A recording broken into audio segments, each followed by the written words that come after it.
Is it? Okay, it should be good now. Cool. Okay. Tommy is not coming today, but besides that, I think everyone's here. Give me a second while I open the agenda.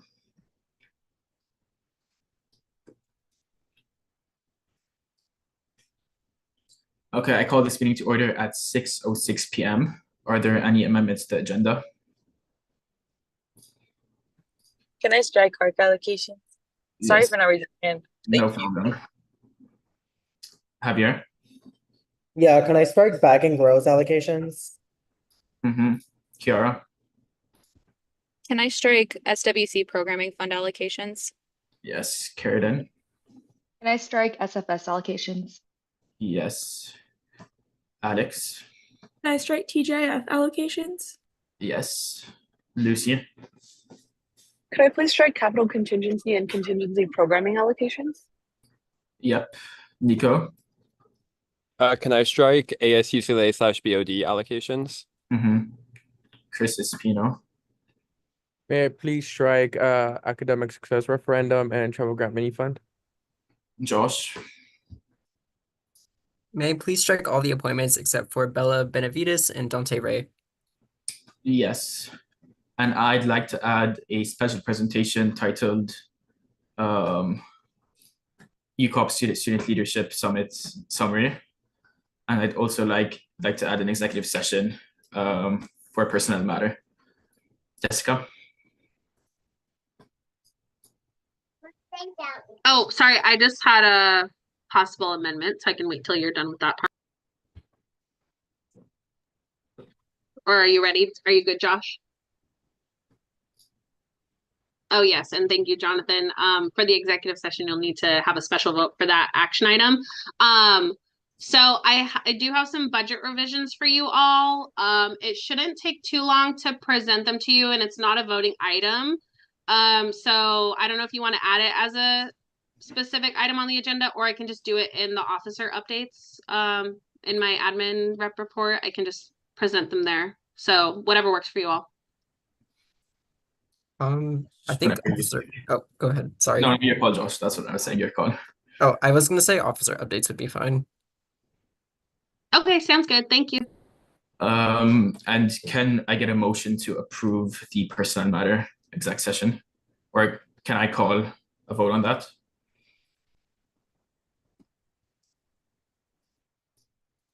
I think I can motion, or I can motion to vote on that. I motion to vote to add a executive session for personnel matter. Second. Adam motions, Javier seconds. All in favor, please raise your hands now.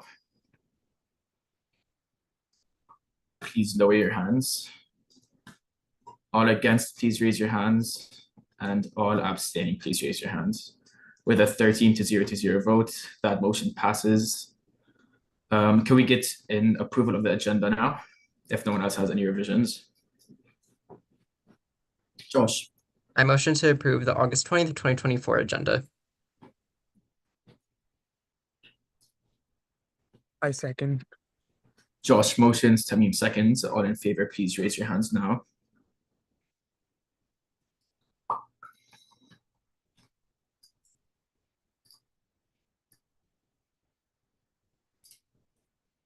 Please lower your hands. All against, please raise your hands. And all abstaining, please raise your hands. With a 13-0 vote, the agenda is approved. And we have minutes from August 6th. If someone could motion to approve those.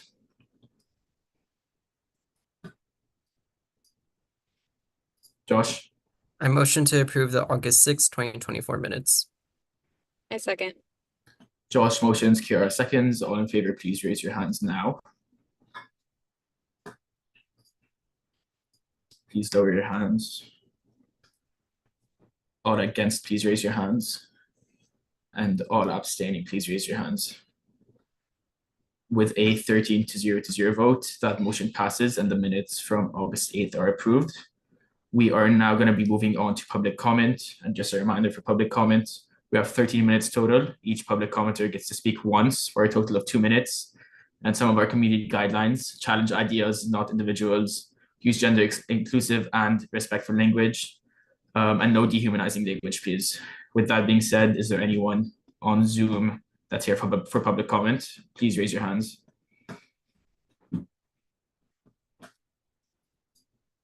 Going once, going twice. I close public comment at 6:11 p.m., given we have no one for public comment. And we have no funding allocations today, so we're going to skip straight to special presentations, starting off with a 24-25 John Wooden Center status update. Sounds great. Erin, I think you should be able to share your screen. I promoted you to panelist. Or Amber. Thank you.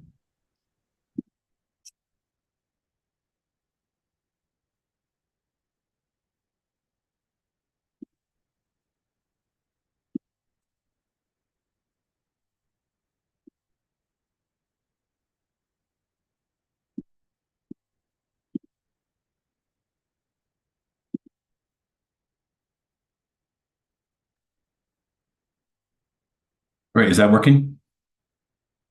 Great, thank you.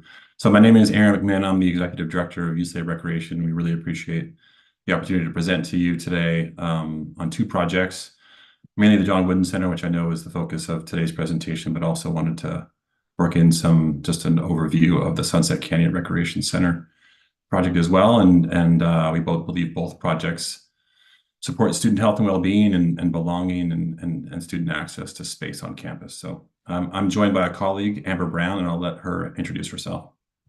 Good evening, everyone. Thank you for having me here. My name is Amber Brown, and I'm the Fitwell Program Director.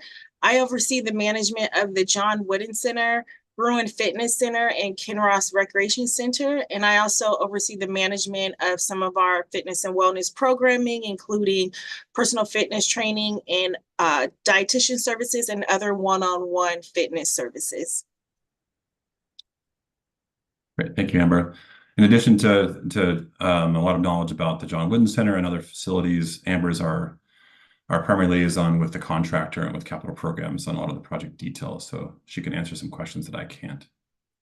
So I want to start by saying I'm not an architect or an engineer, but we just wanted to go into a brief overview of how we got here in terms of the seismic reinforcement that's needed for the John Wooden Center.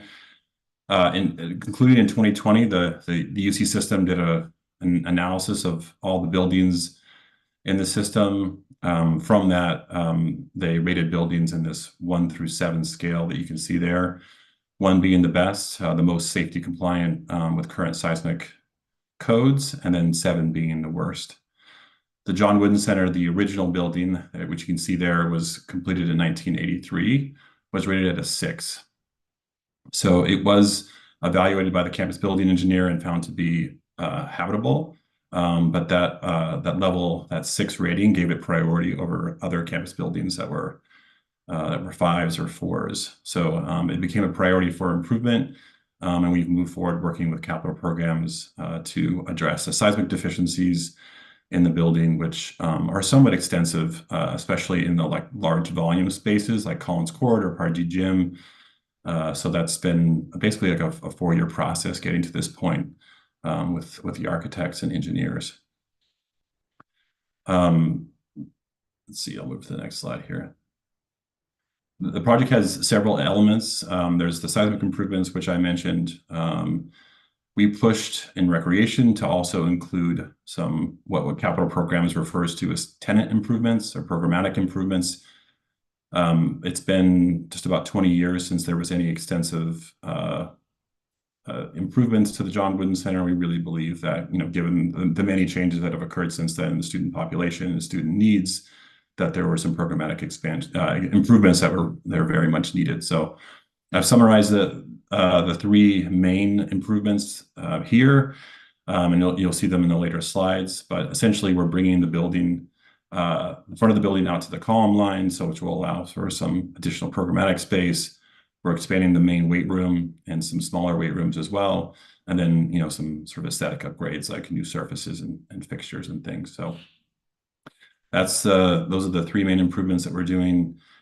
We've also worked with capital programs to have some both permanent and temporary mitigations that will allow us to hopefully reduce or eliminate the impacts to students and members. So I'll go over those as well. The biggest mitigations, that means so there's many different moves and things that we're doing, but the summary of mitigations that we're working on right now are these 5. The Drake Stadium wait stations, which will be multiple storage and activity locations outdoors at Drake Stadium on the concourse. We're going to convert first floor racquetball courts to some different activity space, hopefully mitigating some of the impacts from the loss of Party Gym for the 6 months or so that it will be down. The conversion of first floor racket courts to turn into a multi-purpose studio. And then we're also utilizing space at the Los Angeles Tennis Center to mitigate the loss of a lot of office space at the Wooden Center.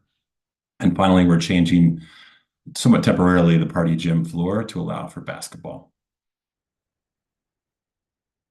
So first, so the contractor has worked with capital programs to do these sequences. I believe there's 8 in total.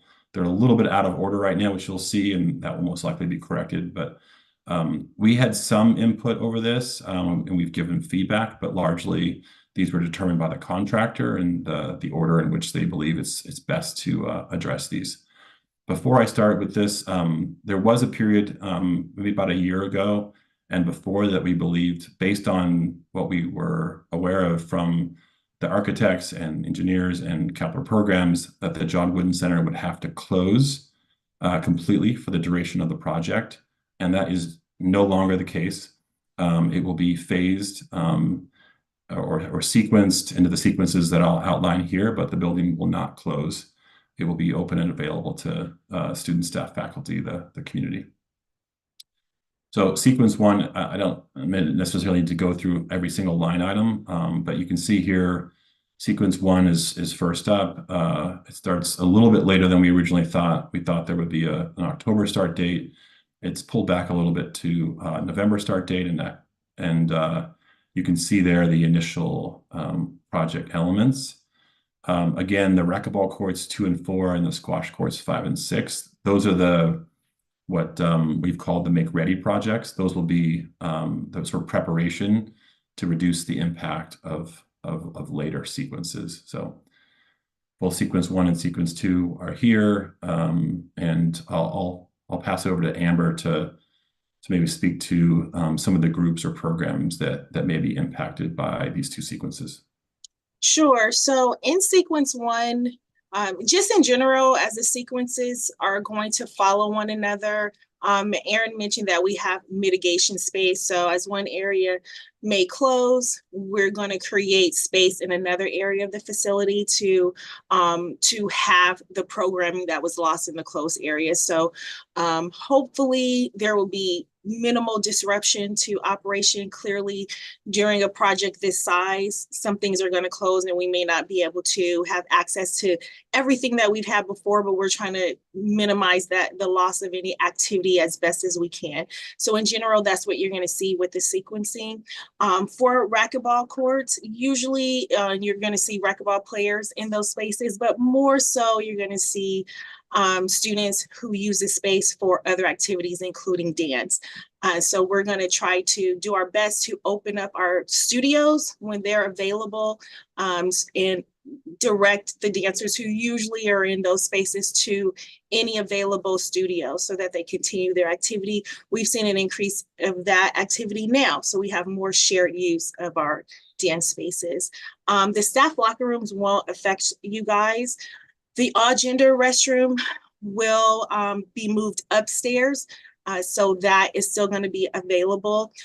Loggia, the impact of the loggia is really going to be that of for Collins. So when that area is closed, we're going to have to reduce occupancy in Collins Court. So we're still going to be able to have activity in that space.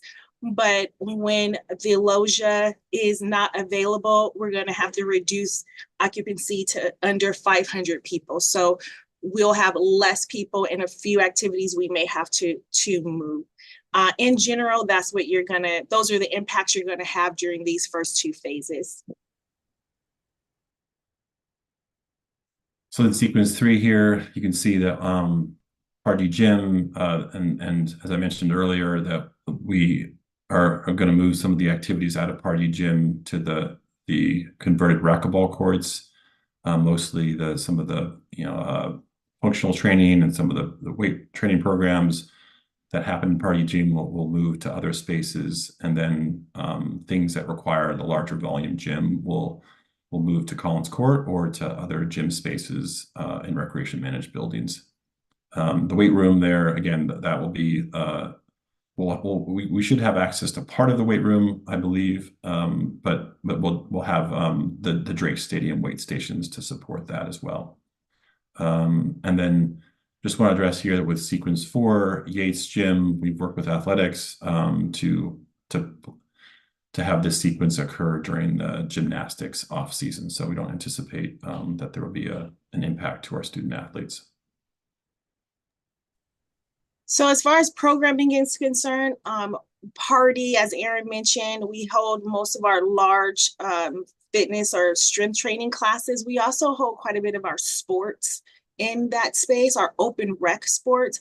So we are working with Student Activity Center, Poly to a very minimal capacity.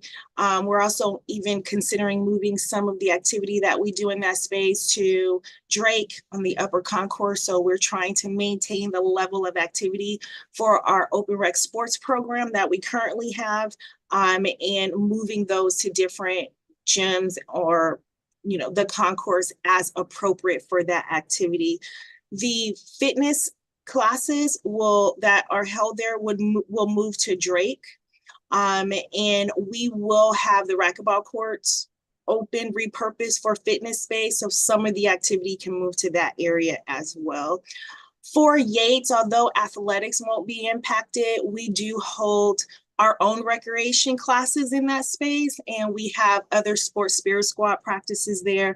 So we are doing our best to find alternate spaces. We've invested in some mats, and so we can move those to other areas within the recreation center, the Wooden Center in particular, so we can still offer some of that programming while Yates is closed.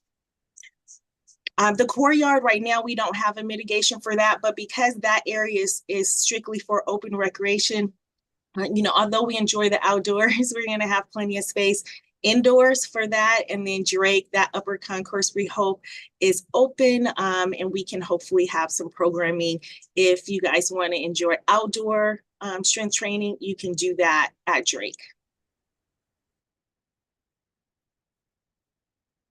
So sequences 5, 6, and 7. I think one of the larger impacts, at least in terms of the amount of people that use Collins Court for basketball, volleyball, a variety of activities.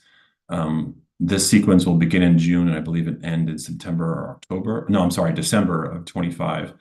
So at least we get some of it during the summer, but we do anticipate there will be, an impact in fall quarter with the loss of Collins Court. We do plan on moving some basketball to Party Gym, which is why we're actually gonna strip the floor surface off down to the original wood to allow for some basketball in Part D. Not quite as much as we would have at Collins, but that will be partly mitigated. We're hoping to have 2 courts of the 3 that we're losing, and then hopefully other gyms as well, and the hitch basketball courts.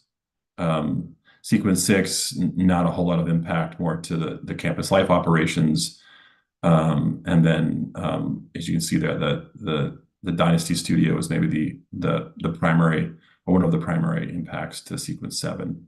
But with the new studio that we're creating on the first floor, we hope that we can mitigate all of that impact as well. So, Amber? Sure.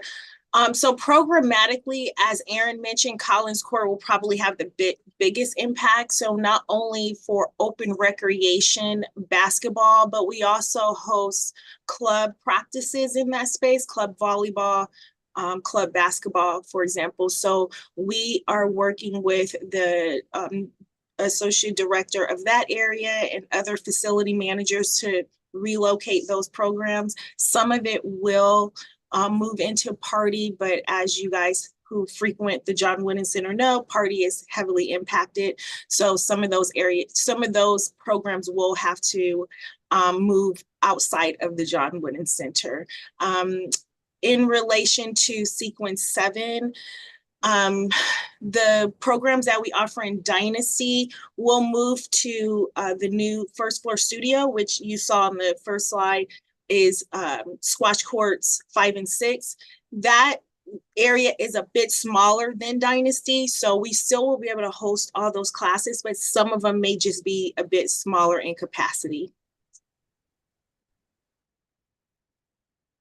And ending here with Sequence 8, you can see that then we have Pyramid down. So it'll be just basically taking the same things that we were doing for Dynasty and mitigating the loss of Pyramid. And then our esports training center, we're working on, so there's some other spaces that are options. We're also working on a new space at Ackerman Union. So that that is listed TBD now, but we do have some options for where the esports training center can move. And then again, more staff offices and the competitive sports suite. The same. Go ahead, Amber. So I was just going to say the same impacts as Aaron mentioned for Dynasty, you're going to find for Pyramid, and the same mitigation applies. The competitive sports suite, in addition to the offices, just the general clubhouse will be impacted. We're hoping that impact is a very short period. And as we get closer to that date, we'll know the exact timeline. So we're hoping to reopen that welcoming suite, that office, sooner than that project, that whole area is complete. So again, here's the projected completion date of winter quarter of 27, which is so far from now. I mean, at least in terms of like how I can envision that, then it's a little bit difficult for me to fully engage with. But yeah, that's the estimated completion. The good thing about the sequence project is as each space or as each sequence is completed, we get it back and then we don't lose it again. So for example, the newly expanded weight room, which is, you know, again, an improvement, which I mentioned earlier, we'll get that newly expanded weight room back in 2025, and then it'll be done. And students will be able to utilize that expanded space before the full completion date in 2027. So yeah, another advantage to the sequence project is that we get these improved spaces back earlier than the final completion date. Then just wanted to share a few images so you can kind of see what we're talking about with the front of the building and how that will change.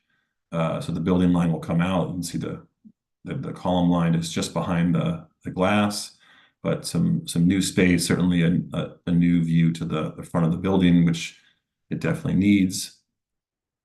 Just the view from the plaza. Just so you can see some of the architectural features here. This is the newly created space. So on the left, you see that long white wall is what used to be the exterior of the building, the exterior wall, and now we'll have this. It's both a sort of circulation space, but also, as you can see from the yoga mats there, we do anticipate that we'll use it like for some programmatic uses as well. So that'll be available. And then in the the newly created space and some of the event lobby will be utilized for this partitionable space where we'll have sliding partitions that can create this sort of studio room or multi-purpose space that will be reservable, programmable, and then the partitions can be removed or like slid into a storage area, and then that space can be opened up for student use. And then I did want to just go into the Sunset Canyon Recreation Center as well. Essentially a like-for-like replacement, again, for seismic reasons. It was, the Sunset Canyon was originally built in the early 1960s, and then all wood building, and the termites have sort of won over the years. It was struck by lightning in 2018. It really has run the gamut of little disasters. So it is not, for those who've been up there, it's not inhabitable. It's behind a fence. So we're basically looking to replace that entire building, like for like from a square footage standpoint. but because we're able to sort of capture some advantages, I think we're going to definitely end up with something that will be a better resource for students than what was there before. So you see there are two large multi-purpose rooms, or I'll say two sort of medium-sized multi-purpose rooms on the first floor that can be used for a variety of activities, and again, reservable by students or student groups. There will be a large multi-purpose room on the second floor that can be used for events. I think it'll be analogous in use to the Pavilion Club at Poly, where student banquets, other events are there. And then next to that will be a teaching kitchen space. That's been a very popular thing that we've had at Recreation, and this will be like a greatly improved one, again, that will offer a lot to students. And then what Sunset Canyon didn't have before, but what can now have is a large outdoor space, this roof deck, again, perfect for events. And we'll have an outdoor cooking area to that added element for our kitchen program. And then to aid in accessibility for what is a site that has a lot of different, elevation changes, we'll have an elevator. And then it will be at least LEED Gold, if not LEED Platinum. So with the solar panels. That will start the demo will start in February 25, or the next windstorm or rainstorm could bring that down. It's pretty much ready to go, but we'll start in February 25, and then June of 25 we'll start construction, ending probably in fall quarter of 26 or very early in the new year of 27. So both of these projects will be completed at about the same time. At this point, we don't anticipate significant impacts to any utilization of Sunset Canyon, because again, for any of those who've been up there, it's behind a fence already and not accessible. So the existing modular building should handle, it will continue to host what it has hosted for the last few years. And then just a few images. This is from basically like where if you were looking from the park pool, that first. As you come into the entrance, you can see the 3 levels there. And then just from a different view, this would be more from the family pool view of, again, the 3 areas or the 3 levels. And that's it. So if that's the end of our presentation, but happy to answer any questions. Yeah, Josh. Hi, thank you so much for that presentation and for coming out tonight. I just had 2 questions. One, I already know that spaces like SAC and Poly are already really competitive for like club sports to get. So I was wondering if there's going to be any changes to how facilities are allocated and prioritized when some of the bigger spaces like Collins Court close down. I think so the challenge with Poly is just the working around the athletics calendar and how we don't necessarily know that far in advance in all cases what the schedule will be. So we will try to utilize Poly to the extent possible. I think that will be more of not something we can plan far in advance, but we can maybe month by month slot our teams or other activities into there. Or working with the schedule at Student Activity Center to see if we can free up some time. That will be challenging as well, but we're working on both of those, and we're very proud of our club sport program and want to reduce the impact to the greatest extent possible on all of our teams. Awesome, thank you. And then my second question is, I know there's just a lot of confusion in general from students about how John Wooden's going to be impacted this year. I was wondering if there's going to be any sort of like official announcement from UCLA Rec or UCLA in general with this information that'll be released to students. We will release information. I think what we're doing right now is I think we're essentially deciding basically how many sequences in advance to announce. Just because the further out that we announce, the less we know about whether or not things will be on schedule by the time we get to that point. But at the very least, we'd like to announce at least 2 or 3 sequences ahead at a time. And especially then as students are able to make their reservations, that they fully understand what spaces are and aren't available. So yeah, we will definitely communicate, and we can come back. And so we already work with the John Wooden Center Board of Governors, a few different recreation leadership groups with students, B Corps, athletics. So we already have a number of different communication channels set up with more of the individual groups, but yeah, again, we can come back and present to USAC, but also we'll communicate via email and social media and then using the website to communicate to students on impacts. Awesome. Thank you so much. Thank you. Yeah, Christopher. Yeah, so firstly, I just want to thank you for being here today and presenting to us. I guess this question is both for you as well as our administrators. And I don't really know how feasible this is, but I do know that there's a lot of students, including myself, who are a bit concerned with the fact that, despite all these mitigation measures, Wooden just won't be to full capacity. So students just won't be able to fully take advantage of Wooden Center resources and the gym. And so given that, I was wondering if there are any ways that we could look into potentially reducing Wooden fee for the next 2 years, just to kind of reflect what students are actually getting. Yeah, that's ultimately a decision that goes well above my level. We believe that, I mean, that we can mitigate much of the impact to students. So there hasn't been any discussion so far that I've been a part of about reducing the fee. But again, that's something that I don't know if it's through USAC or other channels that university administrators could respond on, but at this point, we don't anticipate that. Again, we hope to minimize that impact as much as possible. Gotcha. Thank you.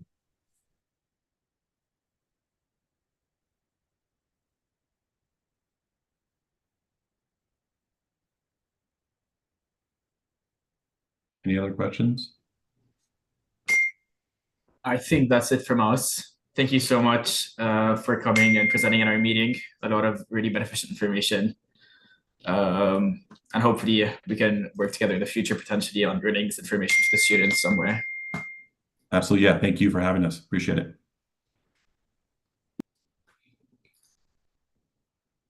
We are now going to move forward to our next special presentation, the Summer 2024 HSI Update to USAC with Kimberly.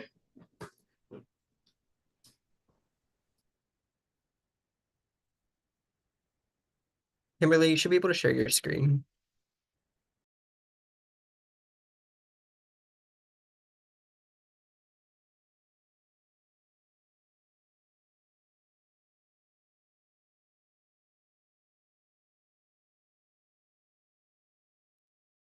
Hello, everyone. Thank you all for allowing me to do the special presentation. My name is Kimberly Breda. I use she, her, aya pronouns.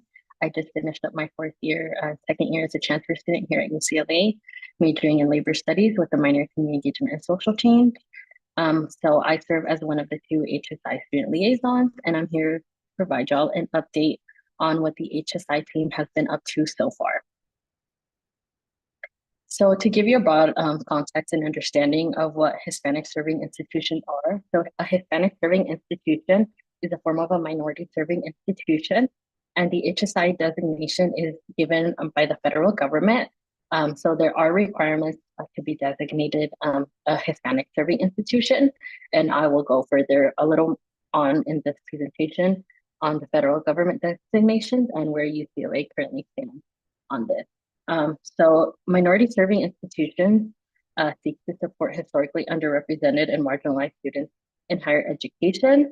And I also want to give a context that there are different types of minority serving institutions, as you can see from this slide.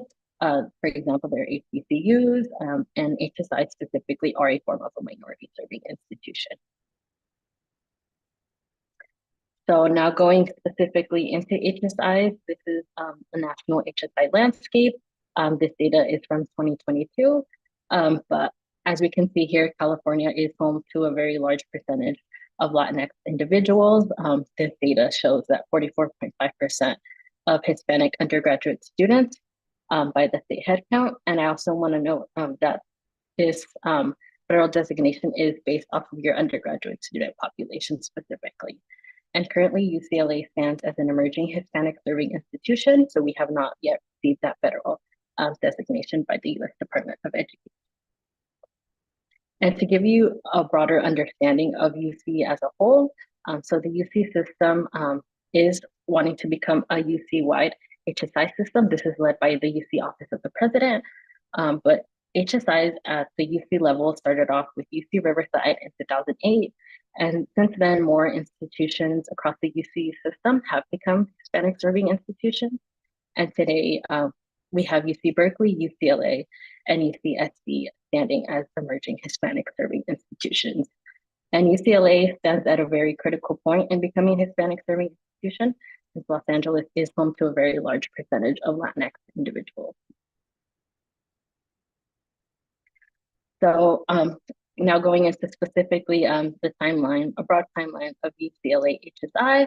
So in 2019, the HSI task force was charged. This was led by Vilma Ortiz, Alfred Herrera, and Dr. Silvia Hurtado. They led this task force and they produced this report that was published in spring 2022, which laid out 7 key recommendations as we become a Hispanic serving institution. And this report brought together people from across campus, across North and South Campus, in order to provide these recommendations in order to become an effective Hispanic serving institution. And in 2020, the Chancellor announced the goal of becoming a Hispanic serving institution by 2025. And in 2022, the HSI Director, Dr. Elizabeth Gonzalez, was hired, and this report was published. In fall 2023, we held our first annual Latinx Welcome, which is held annually in Wilson Plaza during the fall quarter in order to welcome students back into the academic year and connect them with different resources on campus. In spring 2022, the first HSI student liaisons were hired, which consisted of Daniela Cortez Bravo and Cuauhtemoc Velasco. And then in summer 2023, they started off the first student collaborative of engaging students in various ways, such as the Latinx Welcome Planning Subcommittee and the Latinx Success Center student collaborative. And we are happy to announce that this fall, we are expanding our student team, with the hiring of our student advisory board, and we still do have that goal of becoming an HSI by 2025. And now going specifically into where UCLA currently stands as becoming a Hispanic serving institution. As we can see here, the federal threshold of becoming a Hispanic serving institution is that your undergraduate population has to be 25%. And UCLA is currently, as of latest admission data, so this data is from last fall of 2023, is 23.2%. And 37% of students also have to be Pell eligible, and UCLA is currently at 30%. So this is a broad overview of the HSI organizational structure. So HSI is housed within the Office of the Chancellor. We do have our task force as well, as I stated before. We have our director, Dr. Elizabeth Gonzalez, and under her is our HSI project analyst, Maria Alexia. And we do have various subcommittees, which I will also further get into. And also want to note that they can fluctuate each year depending on our needs. And then there's student liaisons, such as myself. And then as student liaisons, we do hold student collaborative groups. So this is a student-centered space where only students are in these collaborative groups and they are able to voice their opinions and help guide the direction of HSI. And again, we are expanding our student team with the hiring of our inaugural student advisory board. And even as an emerging Hispanic serving institution, we are excited to recruit and hire faculty whose teaching scholarship and our mentoring has ties to Latinx student experience. This is in connection with the Chicano Studies Research Center. So we have our projected goal of hiring 45 faculty in total. And again, this year we are proud to announce our newest cohort of Excelencia Scholars, also known as Excellence Scholars. So these is a multi-year scholarship and holistic support through academic counseling and mentorship for 97 students with high financial need. Students did not need to submit an application for this. They were automatically selected for this scholarship. And this scholarship is for direct entry and transfer students. So this year we have 97 students who are awarded Excelencia Scholars, and 57% are transfer students and 43% are direct entry students. And this is some of our latest data that you can see here. So 58.8% of students identify as Latinx. And so we have various forms of student engagement, even as an emerging HSI. One of our key pillars is engaging students throughout this process with different focal points and initiatives. So these are our various structures of student engagement. So through our annual events, Latinx Welcome, our annual town hall, and student engagement also in the terms of personnel. So through the student liaisons, the student advisory board, and we also are in the process of hiring a communication specialist. And again, student liaisons help to facilitate student collaboratives. For example, this past academic year, they have held the Latinx Success Center Student Collaborative, the Latinx Welcome, and Latinx Leaders. And additionally, students sit on our implementation committees with student representation, such as our Access and Affordability Committee, our Retention and Belong Committee, and our planning committees through our annual events, such as our Latinx Welcome, Latinx Success Center, and our HSI Annual Student Town Hall. So these are some of the USAC activities that advance HSI mission. So in 2022, the Academic Affairs Commissioner supported the Retention and Belong Committee following an Academic Senate introduction. And in 2023, the student liaisons worked with USAC to determine an HSI point of contact. And from there, General Representative 3, Jonathan Valenzuela Mejia, spoke at the 2023 Latinx Welcome. And some other initiatives that also advance the HSI mission are that UCSA holds the Latina Town Hall and Latina Lobby Day. And as well, USAC, in the 2023, USAC passed the resolution evaluating the need for a Latinx Success Center. And additionally, General Representative 3 hosted the Latina Caucus, and he also supported the surplus proposal, which was approved by USAC. And General Representative 3 was also part of our Latinx Success Center collaborative, our student collaborative led by the student liaisons, and they did also participate in the Latinx Success Center walkthrough. So far this academic year, the HSI team has met with the Academic Affairs Commissioner, General Representative 1, and the Eternal Vice President. So thank you all so much for reaching out to us. And additionally, the General Representative 1 has supported our Latinx Welcome Planning.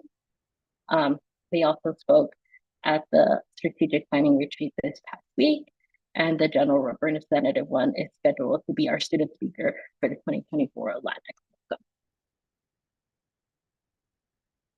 So one of the key topics that many people always ask us within HSI is the Latinx Success Center.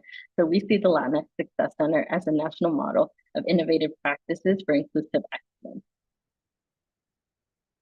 So the Latinx Success Center will be a collaboration integrating academic affairs and student affairs. The Latinx Success Center will have a direct reporting line to academic affairs with a dotted line to student affairs.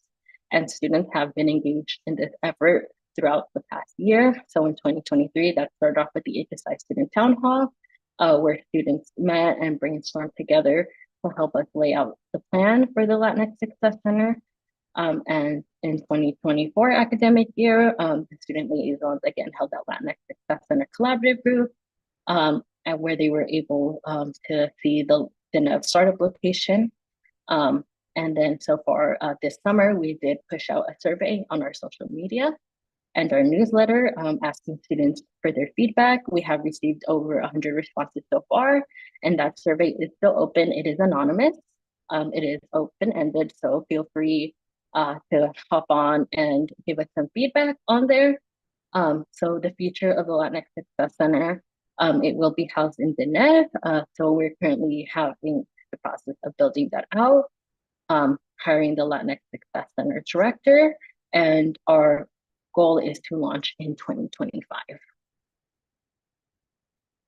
And I also want to take this opportunity to invite you all to our annual Latinx Welcome, which will be occurring on October 8th. So our annual Latinx Welcome occurs every fall. We have a tabling, we have music, performers, free food, essentially just to build community and help students connect to resources So this year's theme is Celebrando el Poder de Nuestra Comunidad en Nuestros Corazones, celebrating the power of our community and our heart. So again, you're invited October 8th, 4 to 6 in Wilson Plaza. If y'all would like to table, our tabling form is still open. Let me see if I can play this video to give y'all a visual.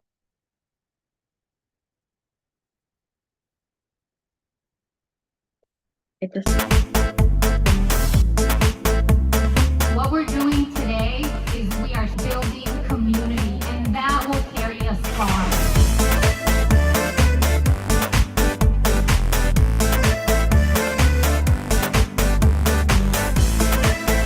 We have to provide a supportive community so everyone here feels welcome and feels they can thrive.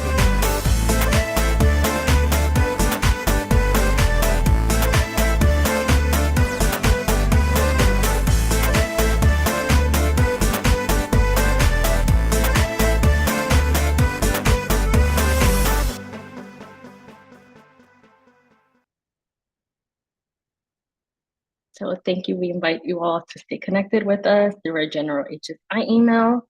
Or if you want to contact the student liaisons directly, there is our contact information, as well as the information of our project analyst and HSI director.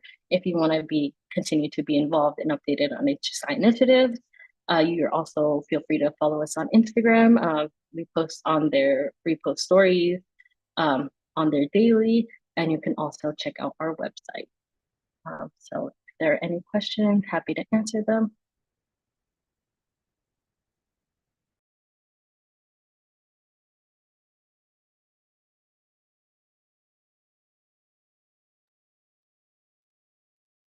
Yes, Javier.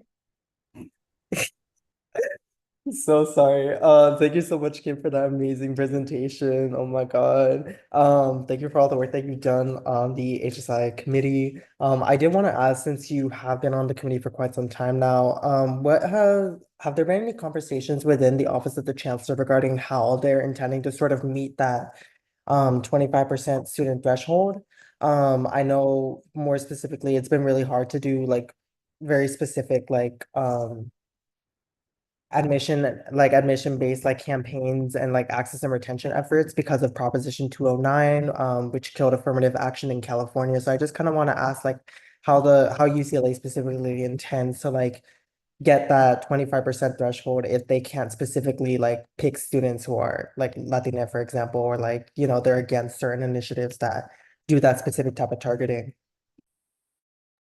Yes, my director knows a lot more of those details, but I do know that she does work very closely with enrollment management. We actually just had our strategic planning this past week where they did present. And that's also one of the reasons why we have the Excelencia Scholars this year. So that financial aspect is not a barrier to students. And then additionally, once they get here, they have that holistic support through academic counseling and mentorship once they do arrive here at UCLA.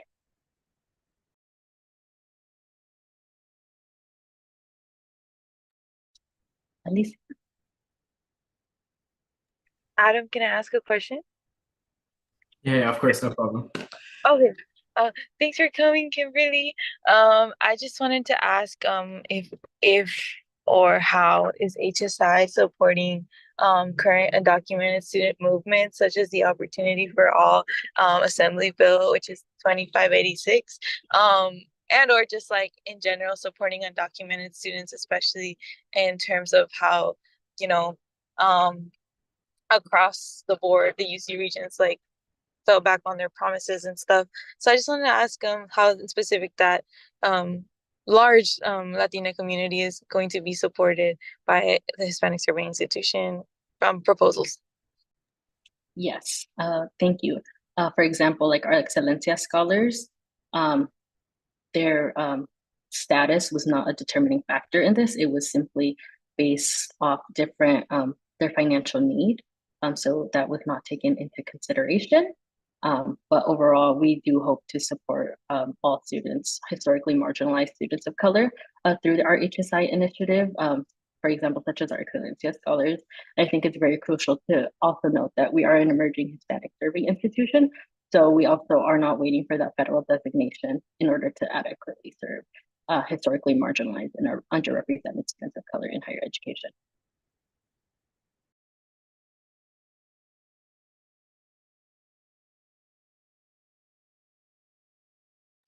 Are there any other questions or comments?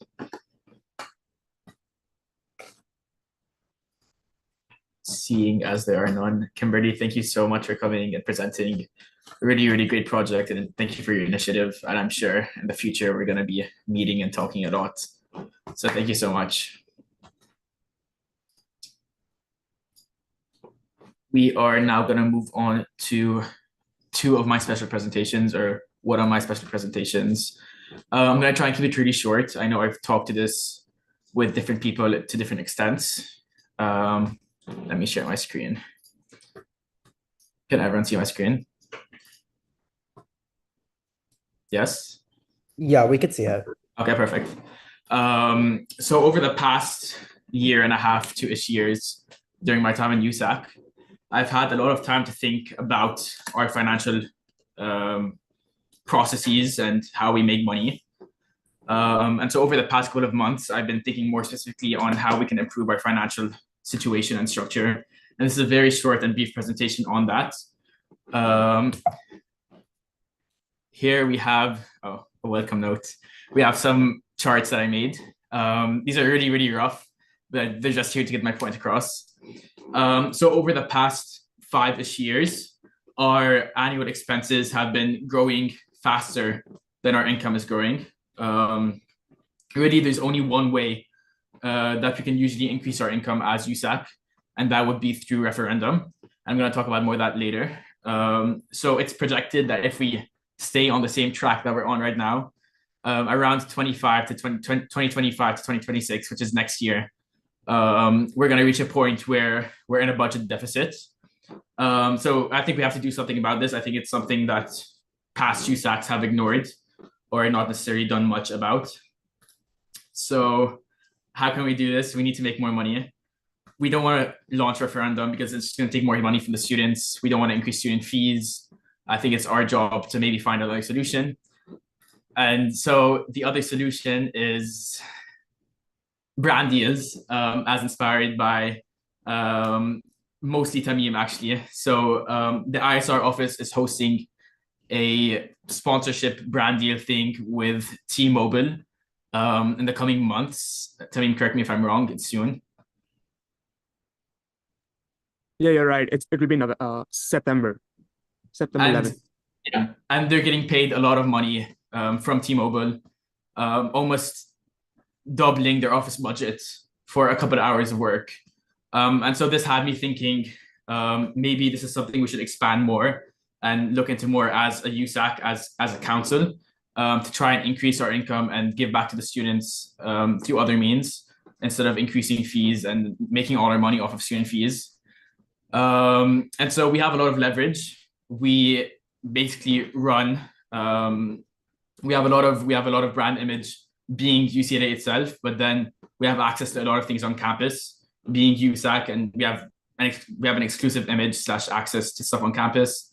And then we have so many people that are willing to work on our projects and assist whatever collaboration or brand deal we launch. So what I'm going to be doing over the next couple of weeks is developing, along with, I've talked to Jonathan about this, we're going to be developing guidelines for these sponsorship / brand deals and creating a toolkit for all your offices to expedite the process of reaching out, acquiring, and going through with potential brand deals / collaborations with other brands to try and bring more money in to serve the student population without necessarily charging the students more money. So if anyone has any specific thoughts or wants to work with me on that, I'm sure Nico, you'd love to, or anyone else, just let me know. And so a very rough outline of what the guidelines are going to look like. We're going to designate certain types of companies that we're allowed to work with and not allowed to work with. We're going to designate fees / how much we charge for different events. And then we're going to set guidelines on how the profit from these deals will be split up. This is very, very rough, just to get an idea of how it might be split up. A certain percentage would go to the office directly. other certain percentage would be guaranteed to pay staff and the staff salaries and stipends, especially for non-referendum offices. And then a percentage would go towards council discretionary, and then another percentage to funding bodies. And maybe if we figure out the endowment situation, something would go to that. Everything is very, very, very rough, but I just wanted to brief everyone on the type of work that we're going to be doing, so that everyone stays in the loop. And if anyone has any questions or concerns, you can reach out to me or just ask me now if you have any questions about it. Questions? No questions? Okay, with that, we're gonna be moving on. Oh yeah, Mona. Okay, sorry. First, I really liked the presentation and the referendum thing. That was really funny. But just as a quick question, so this would just be to kind of supplement our office budgets, and not like a required thing that each office would have to do, right? Just like more of like a recommendation. No, we're looking towards possibly forcing an implementation USAC wide.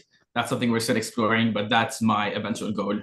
Having everyone on the same page, because then we could utilize our collective power and voice for something way bigger, if that makes sense. Jessica? Yeah, this is great timing because I wanted to just reiterate, I think I mentioned last Tuesday, but for those of you who haven't had the opportunity to meet Jose yet, he is new to our student union team and he's our development division manager. So he'll be working on a lot of development projects for ASUCLA student union, for governments. So, you know, anything and everything from sponsorships to individual donors to major fundraising events. So, you know, Jonathan and I will make sure that you all get connected and get an opportunity to meet him soon if you haven't. And yeah, it's just an additional resource that we're really excited to have with Student Union, who can, you know, help in a partnership to sort of like identify donors or major sponsors for this kind of initiative. I think it's great. You all do need more resources. So happy to have Student Union also supporting that. And just as an overview, why I'm pushing this right now, and we need to get this done before the end of the year. We have 3 current standing offers from ticketing companies that are willing to pay a lot of money, potentially hundreds of thousands of dollars, for us to exclusively use their platform. And that's something I want to implement before the start of the year. So that's just why I'm working in a hustle now, and everything's being pushed out now. Lori? Yeah, I love this. This is so super cool. I just want to make sure that whatever you guys are putting in place will not circumvent sponsorships that like Brew and Bash or Jazz Reggae get through formerly Learfield JMI company. So just keep that in mind. I talked to Jonathan briefly about it. There's some hoops that we're gonna have to leap through, but we hope that everything will work out. Perfect. Thank you. Jonathan? Yeah, similarly, I just wanted to give a reminder to the rest of folks to remind you that you do not have signatory authority. You cannot sign anything on your own, and you cannot enter into any agreements on your own without first coming to us. So if you're looking to start this like before Adam even gets his stuff out, just want you to keep that in mind, that everything contracting and sponsorship wise needs to go through me first. Any other questions or comments? I know, Mona, you had your hand up again. Nothing else? Okay, with that, we'll move on to our second, or Javier and I's second special presentation. Javier, do you want me to share my screen? Yes, please. So this past Thursday and Friday, Javier and I were in Oakland, where we attended the UCOP Student Leadership Summit. And this is a very brief summary, on what happened Thursday and Friday. If anyone has anything specifically they want to talk to us about, there's a lot of information on here. We met with a lot of interesting people. So if anyone has any contacts they need or anything they need further information on, just let Javier or I know, and we'll get you connected. you want to start, have you? Yeah. All right. So this is just a brief overview of what we're going to be discussing. As you could see, it was boiled down to a 2-day conference and it was a lot of information to go through, but we're going to try to isolate down to like the most key points. So we're going to be alternating off of different points and I'll go off and start off with student financial support. Okay. Oh, you're going, never mind. Yeah. Yeah. Anyways, so in the past, so student financial support, basically covering tuition 33%. The goal that the UC is trying to achieve is a debt-free college education. The Cal Grant covers most tuition for UC students, but 2/3 of the grant does go towards non-tuition costs. And with the rising cost of tuition at the UC, it's becoming like harder and harder for free like aid, like Cal Grant, like Pell Grant, to be able to cover the cost of living at the UC. Which brings us to the present day with the total cost of attendance, where there's a greater focus on how the UC basically sets the total cost of attendance in order to reduce borrowing. So basically like reducing the amount of loans that students have to take out in order to fund their education. And also during like COVID, or during the starting stages of COVID, more middle class students were using federal aid, which led to creation of the middle class scholarship. Which is honestly a bad name because it's supporting more than just middle class students. It's also supporting low income students as well, which brings us to like the future, where specific populations are becoming more and more likely to become debt free than others. Whereas earnings through part-time work and not through loans, as well as students can borrow if they choose to do so, not because they have to. Specific populations have unique costs and challenges. These are more so like non-traditional students, specifically students with dependents or parenting students, undocumented students like Alicia brought up before, as well as former foster youth. So these specific populations may or may not have certain like aid benefits like set in place to support them. Like I know former foster youth have a way of like essentially getting a debt-free education. But for example, undocumented students who do not have access to federal aid have a much more difficult time being able to afford their college education and are therefore less likely to attend the UC. And also with graduate and professional degrees, there is not a lot of equity when it comes to how aid is distributed to them as well. And there's not a lot of opportunities as the need is seen as beneficial for the individual and not so much as the community. But with how devalued like a bachelor's degree is becoming in this day and age, with a lot of like entry-level positions now requiring master's degrees, there's an argument to be made that we also need to bump up like the amount of aid that we offer for graduate and professional degrees as well. I'll pass it off to Adam. Also, I forgot to mention this at the beginning, all presentations were formatted in a way where they discuss the past of their issue, then their present, and then the future. And then they gave opportunities for students to engage with them specifically. So now we're on to the student engagement opportunities. For a lot of the financial support part of this, they highlighted that it's important that we lobby to state and federal parties or bodies, because for the most part, they have the biggest say in how much financial support the UC and CSUs and community colleges get. So they encouraged us to engage in multiple ways. There's a lot of different opportunities for us to engage. I forgot what was it called? UCAN. UCAN, right, Javier? The UC Advocacy Network is a large network of UC students and alumni who are tasked with lobbying federal and state people in the federal and state governments to try and expand both federal and state support for the UC in multiple different ways. And these are just some of the different engagement opportunities. I'm not going to read through all of them because I know we have a long meeting today. But if anyone's interested in advocating for increased student financial support, reach out to us. We can connect you with Sean Brick and the UC Advocacy Network. Yeah, sort of moving on from that. Also, you're gonna notice a common theme where like UCOP is basically putting a lot of the onus on students to like do the advocacy for a lot of these initiatives to benefit students, when in reality they have a lot more power than they're like making it seem. Which led to a lot of discomfort this past weekend. Anyways, on to the UC budget with Kyan Diaz. So yeah, So the UC is kind of on an operating deficit, more forgiving and open in the 1920s, whatever that means. And there were reductions in state support that were usually followed by fee increases. And these increases were just overall not sustainable. A lot of the core funding does come from state funds, less so now than it was like a couple years back before Ronald Reagan instituted like the first like student fees, as well as the UC General Fund and tuition that we pay.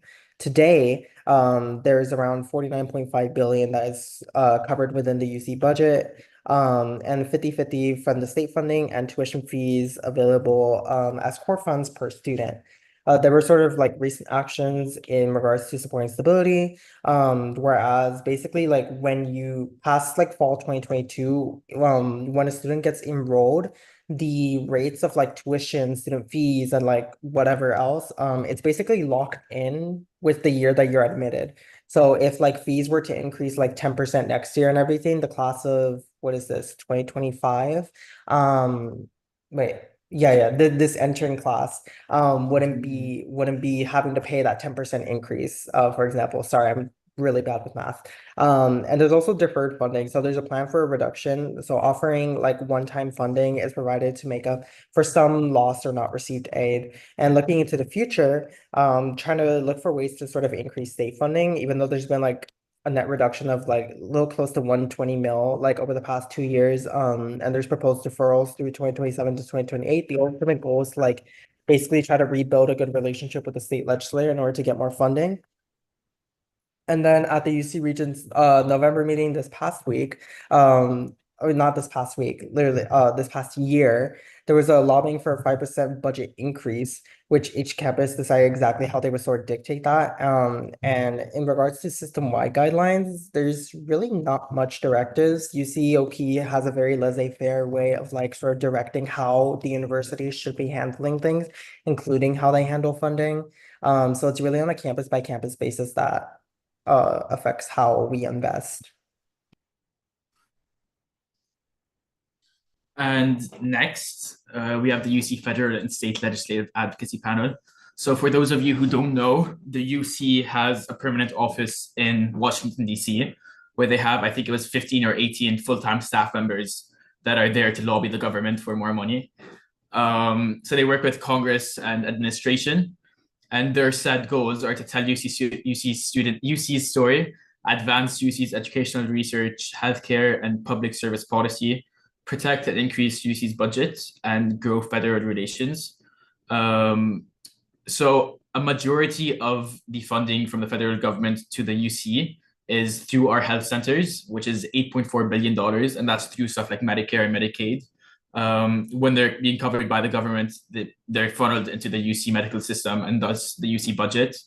And then another part of it's from the research portfolio or different labs that we run. And then a smaller portion of it is student financial aid.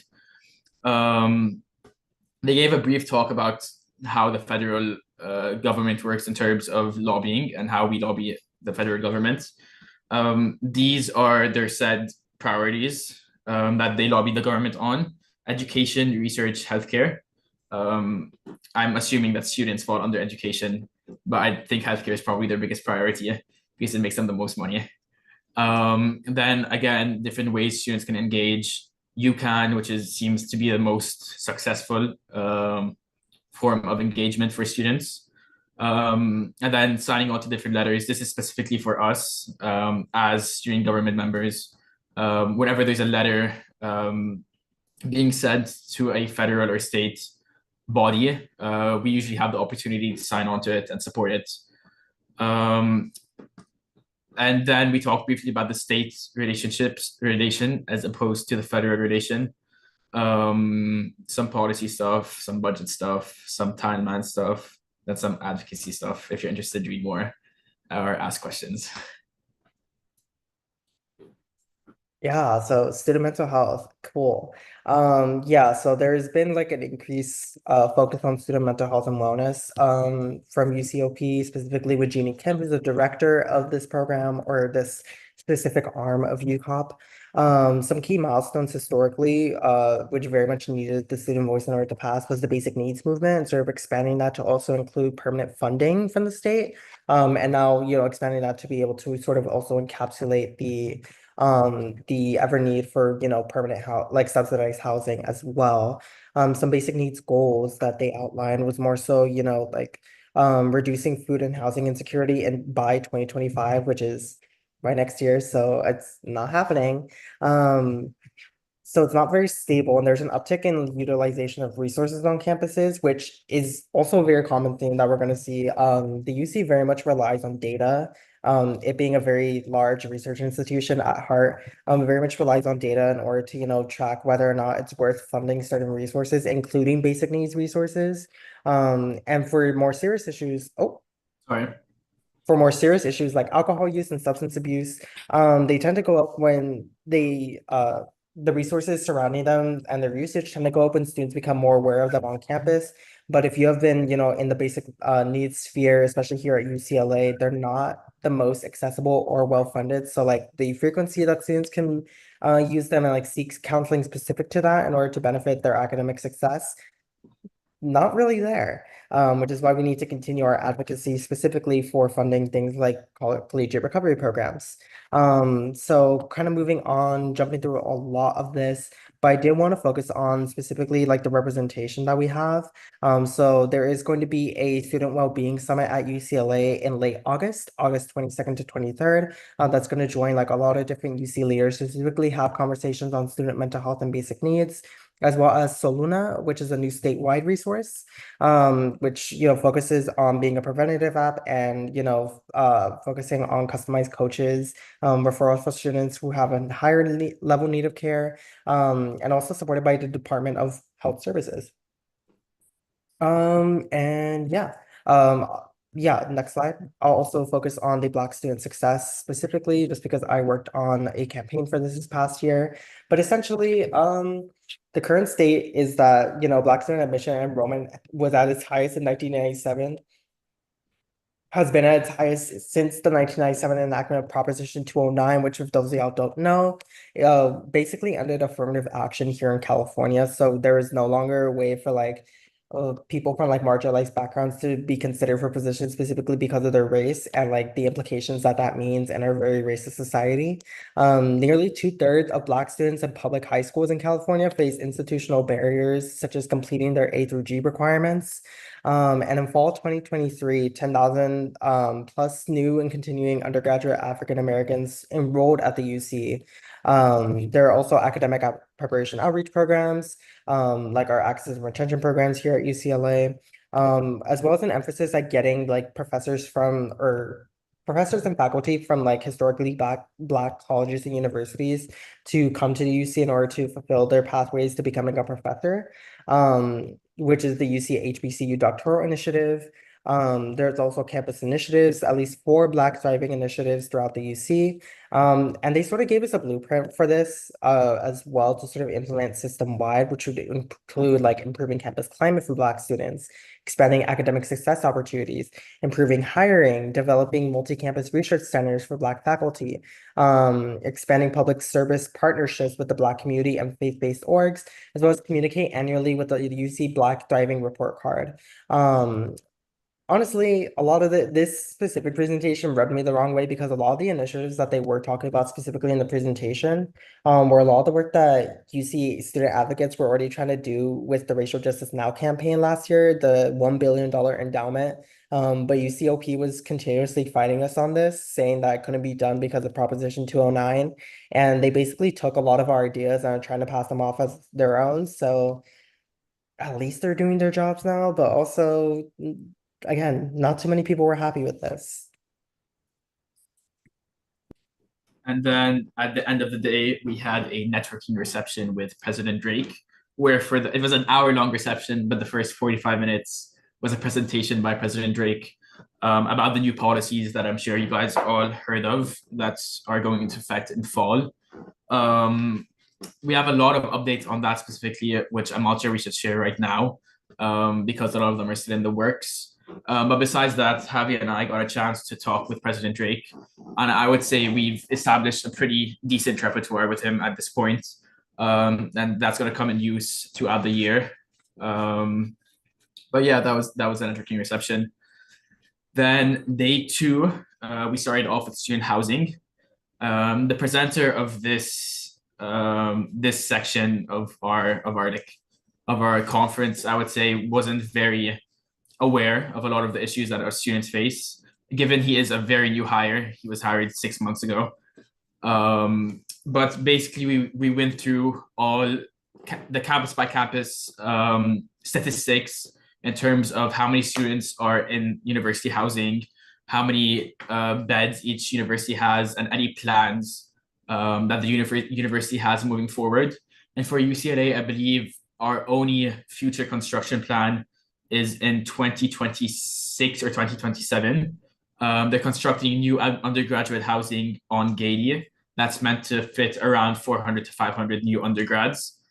And I'm gonna meet with some people from housing later this week or next week to discuss that and how students can be integrated in that. But basically, the most important, I think, part of this conversation we had was that Joseph said that the UC tries to provide housing for students at 20 to 30% lower than market value. And we had a long conversation about that because I don't think it's necessarily true.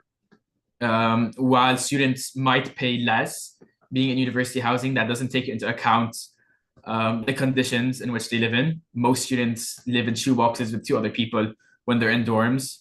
And while they might pay more money being off campus, it tends to be for a bigger space. And I think overall, the space per price ratio is better when you're off campus as compared to on campus, which is something I don't think they consider very well, which is why we have such high prices for housing. And besides that, I don't think it was a very beneficial conversation. We talked about some of the ongoing challenges, which wasn't that beneficial either. I'm sure a lot of you know about People's Park in Berkeley, which is a project that's been protested for the past 5-6 years, but the university finally decided to move forward with it, basically kicking a bunch of people out of their permanent housing, which was in People's Park. So yeah, I would say overall a pretty negative presentation. Yeah, and sort of in better news, question mark, we moved on to a presentation on UC SHIP. So in present day, there was like sort of a standardized 2024 to 2025 plan to ensure that UC SHIP remains affordable for students. Specifically like highlighting the goal to encourage students to seek alternative options for emergency care, where, you know, they don't really give us the funding for that. You know, they like praise options like the Ash Center on our campus specifically, but those services aren't available as, you know, frequently or 24/7 as Ronald Reagan is with their ER services, where like, you know, we're college students, a lot of our issues happen when things aren't open. So this brings us to the future. They want to focus on adjusting premiums and plans based on usage data. Again, emphasis on data collection. Also implementing cost control measures without sacrificing quality of care, especially with medication, and promoting ER alternatives. And the main thing we want to highlight here is the amount of like avenues for student engagement. So I know last USAC meeting, we appointed someone to SHAC. So the Student Health Advisory Committee, we have student representatives on that. We also have student representatives on the UC SHIP Executive Oversight Board. So both of those committees sort of come together to help relay student issues to the greater Executive Oversight Board that are raised at the campuses to basically decide like how they're going to adjust their approach to healthcare for students specifically.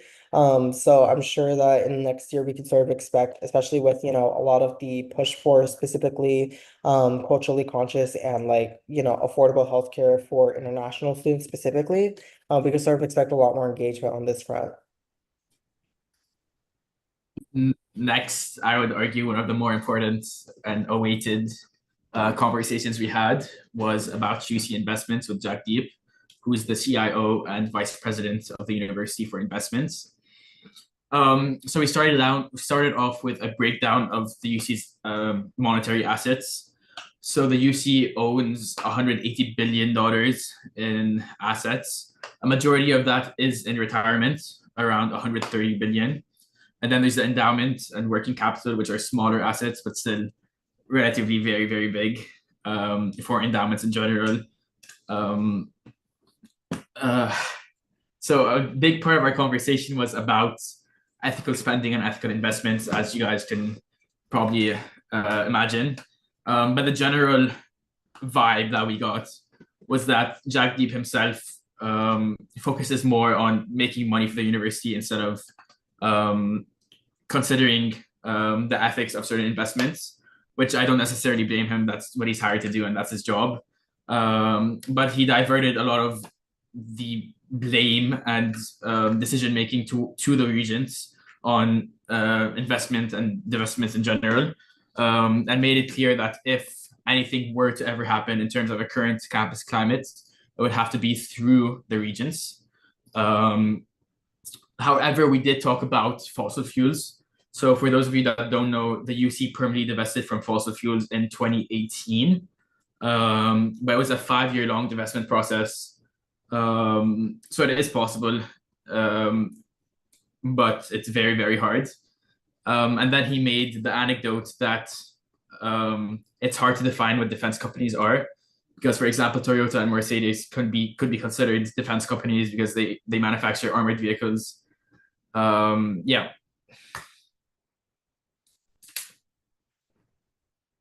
Sorry, my mic was not working. Okay, free speech community safety panel. This went as well as you would think it is. So they basically told us a lot about like what the legacy of the free speech movement at the UC has been, which is really funny considering that the institution has never been behind the free speech movement. You can very much see that reflected in the current fight today for a liberated Palestine. But yeah, they're basically like patting themselves on the back for stuff that they should have been in support of like very early on. So they talked a lot about like time, place, and manner, ground rules for the University of California, to serve as the prominent public venue for open and free speech. There's also talks on protests on campus, what counts as civil disobedience, how could students know their rights and everything, as well as developing campus community safety plans, specifically exploring things like police accountability boards. All campuses should have one. They're under different names. UCLA specifically has been kind of dormant, which is really concerning, which is kind of entails a lot of the talks that Adam and I have been trying to have with Assistant Vice Chancellor of Campus Safety, Rick Brazil, recently, as well as legislative language from Senate Bill 108. The UC has a report due by August 1st, because the state is withholding around $25 million of funding from the UC unless they can like provide a report showing that the UC is like adequately responding to, you know, like encampments, student protests and everything. And yeah, system-wide know your rights trainings, all of that. Again, kind of an aggravating conversation. I specifically asked a question more so regarding like, hey, you know, if you guys are going to be bumping up security on campuses and everything, is there going to be additional funding to support, you know, programs to hold these systems accountable, you know, talking about like reporting through like the appropriate channels, like the offices of equity, diversity, and inclusion, police accountability boards. And, you know, when I brought that up and multiple other students brought that up too, we got no response. The guy who was running the panel literally just looked at me, did this, and just nodded and went on to the next question. So that kind of shows you how prepared they are to sort of face students and how connected they are, to really be prepared for us in the fall, which is great, so great. And then lastly, so for those of you who don't know, these are the 3 main system-wide collections of student leaders. We have UCCOP, which is the UC Council of Presidents. I sit on that for undergrads, and then Noor sits on that for graduate students on behalf of UCLA.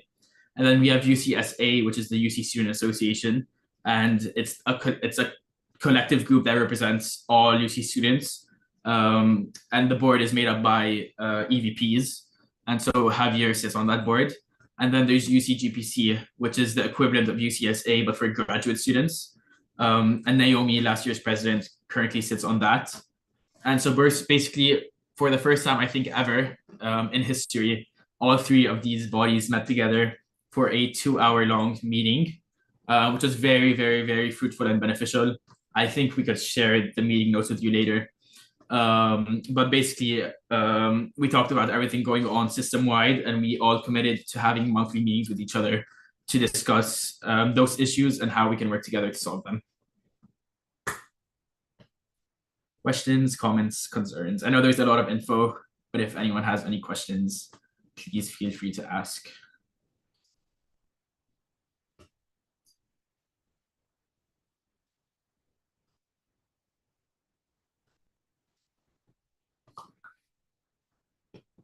No questions? Okay, then we're gonna move on to appointments. We're done with special presentations. Starting with Bella for the Community Programs Committee.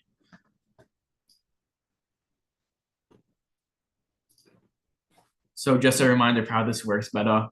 We're gonna start with a 1-minute opening statement from you, followed by a 15-minute question and answer period from council members, and then a 1-minute closing statement. After that, we're gonna hear ARC's recommendations, have council deliberations, and vote. So whenever you're ready, please start with your 1-minute opening statement. Okay, awesome. I'm ready.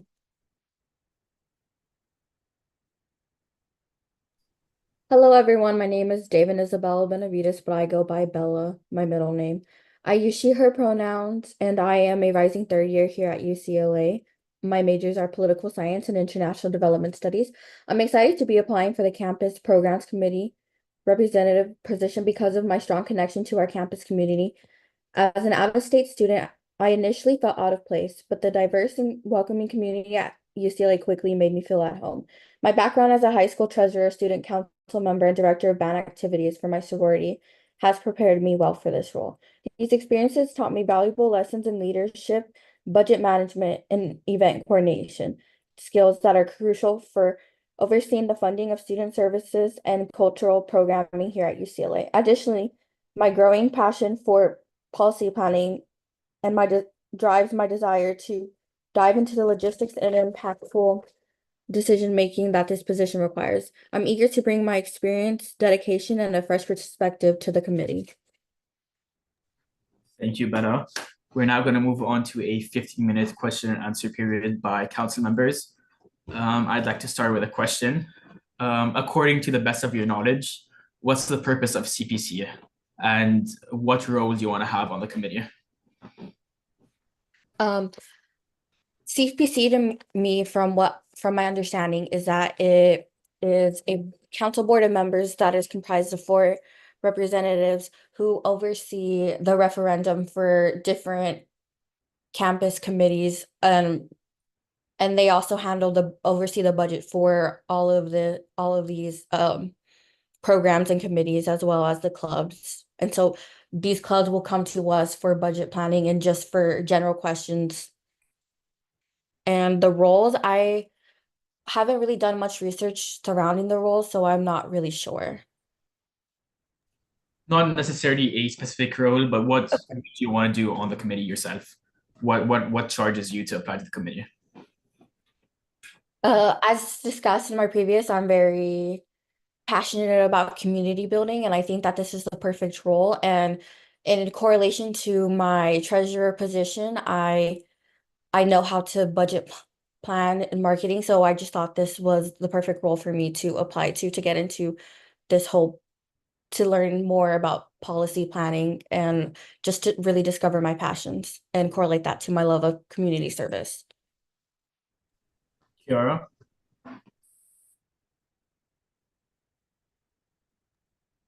Hi there. The question I wanted to ask, so within this committee, one of the responsibilities would be to distribute funding. And so I wanted to hear what your approach would be to ensuring that the funding that you'd be distributing is given out effectively to support student organizations, and your approach to understanding student needs to, again, ensure that this is effective and supporting students that yeah, maybe lacking accessibility or other resources on campus. I think just really doing my research into the programs that are requesting funds and being able to understand what their project planning is and able to have these conversations of their mission statement of what their committee is trying to promote, and to just do research and see what their goals are and to see how I could get them there in a manner that is equitable to into me putting funds into other places as well. So just takes into account all of the different factors outside and inside of the committee that I am allocating these budgets to. Karen?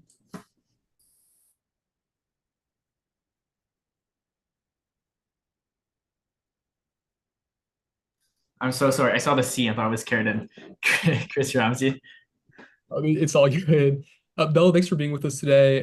This is kind of picking back off of Kara's question, but so there's definitely a ton of student organizations who apply to CPC and want to get funding for their programs. But CPC, of course, does have a very limited budget that they have to, of course, stay within every single year. So in terms of making decisions, in terms of where to actually make cuts when they're necessary, and how to give partial funding in some instances, how would you make those decisions, and what specific values and ideals would you have in making determinations about how to stay within budget, but also like funding every student organization as is fair and reasonable?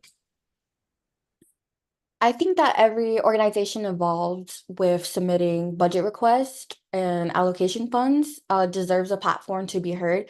And so I think it is very important to just hear out everyone's wants and needs and to really reflect more on the needs than the wants of others, and to also just delve into the history of why they are submitting it and our like relationship with them beforehand, before me even maybe even moving into this position, and like what they have done for the community of UCLA and outside of the community, and how the organization represents UCLA as a whole.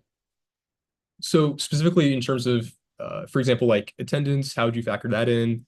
Maybe other specific concerns in terms of like how big the community is, if it's a cultural or educational event. Can you offer any more specifics in terms of how that decision making would work? I think the decision making would be based off of just,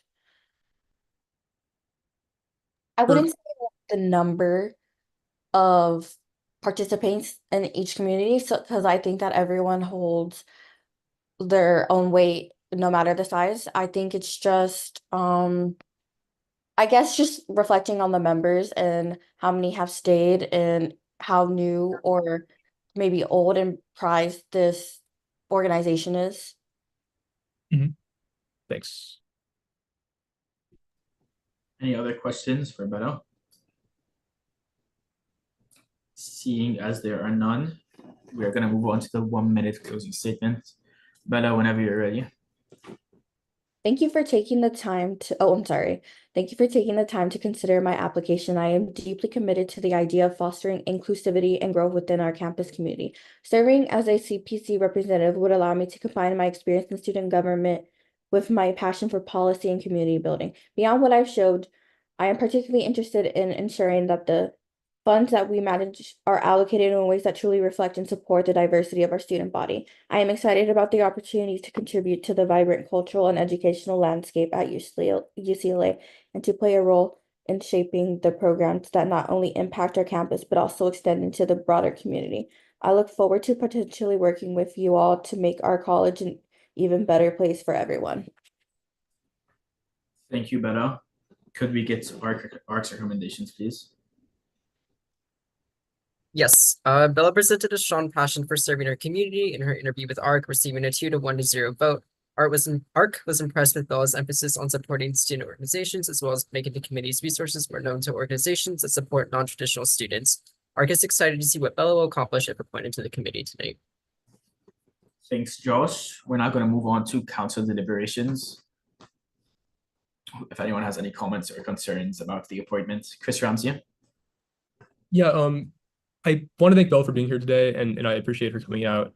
I think, having been on the CPC last year, I think there are a lot of very tough decisions that you have to make in terms of how you allocate funding, how you do it in a fair way, how you're supporting a wide variety of student organizations. And to be honest, I don't think I've heard a ton today in terms of just specifics in terms of how to make those decisions, as well as the decision-making process that'll be beneficial for the committee. So yeah, to be honest, I'm not really sure if I would be able to approve this appointment at this time. Any other comments or concerns? Mona? Unfortunately, my laptop died relatively early on into this interview, and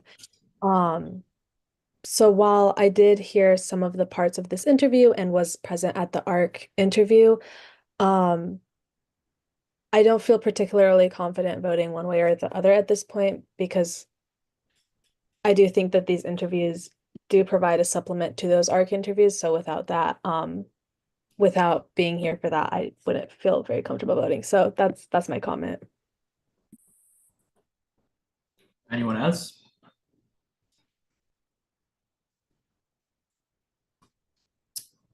If we have no other, yeah, Kiara. Yeah, just wanted to mention continuing, well, first, Bella, thank you for being here today and sharing about your experience as well. And continuing off what Chris said, I just want to express from my perspective in terms of voting as well. I also lacked some hearing the specificity of what your goals would be in this position, especially regarding funding. Since we do have such a broad student population, I was hoping to hear a little bit more about where what your goals would be in a little bit more specific spaces on campus and your approach to those also with that funding approach. So I am not sure if I will be voting yes for the appointment. So wanted to share that. Chris Espino? Yeah, thanks, Adam. I just wanted to echo what the rest of the council's saying. Thank you for being here. But it does seem like the knowledge regarding this committee is very rudimentary. And so for those reasons, I will not be voting in favor. Any final comments before we move to a vote? With that, could we please get a motion to vote on the appointment?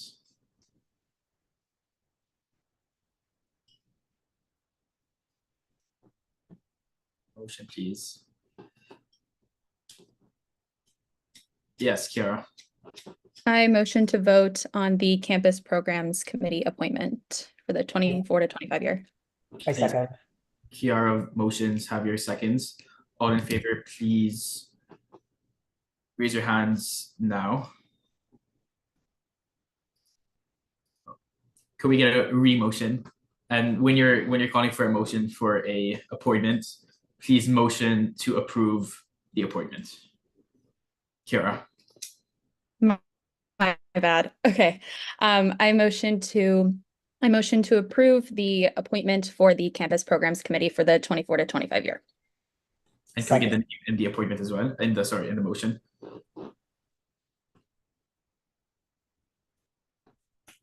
Kiara. Sorry, I said I think my laptop glitched. I motion to approve the appointment for the campus programs committee for the 24 to 25 year. Could you include the name of the appointment? Yes. Bella Benavides, sorry if I'm mispronouncing. Vitas, for the campus programs committee appointment. Sounds good. Any seconds? I second. Kiara motions, Chris Ramsey seconds. All in favor, please raise your hands now. All against, please raise your hands. And all abstaining, please raise your hands. With a 0 to 12 to 0 vote, unfortunately, that motion does not pass, and we are unable to appoint. Bella, thank you so much for showing up and interviewing, and I hope sometime in the future we could work together in some capacity. But thank you so much for showing up. It takes a lot of courage.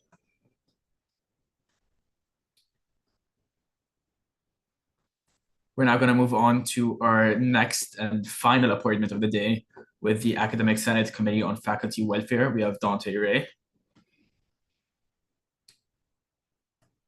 Hello. Dante, whenever you're ready, please, your 1 minute opening statement. Okay, would you like me to have my camera on, or does it not matter? Preferably. Okay. Hi, so my name is Dante Wright. I'm a second year student at UCLA, majoring in political science and economics and minoring in Scandinavian studies. After UCLA, I plan to go to law school and become a labor attorney. And so that's why I think that I'm well suited for the position on the Academic Senate Committee on Faculty Welfare. And I'm very honored to be considered for this role, and I thank everyone for allowing me to speak here. Thank you, Dante. We're now going to move on to the 15-minute question and answer period, starting with Chris Espino. Hello, Dante. Thank you so much for being here. First and foremost, very simple. What is your understanding of the Academic Senate?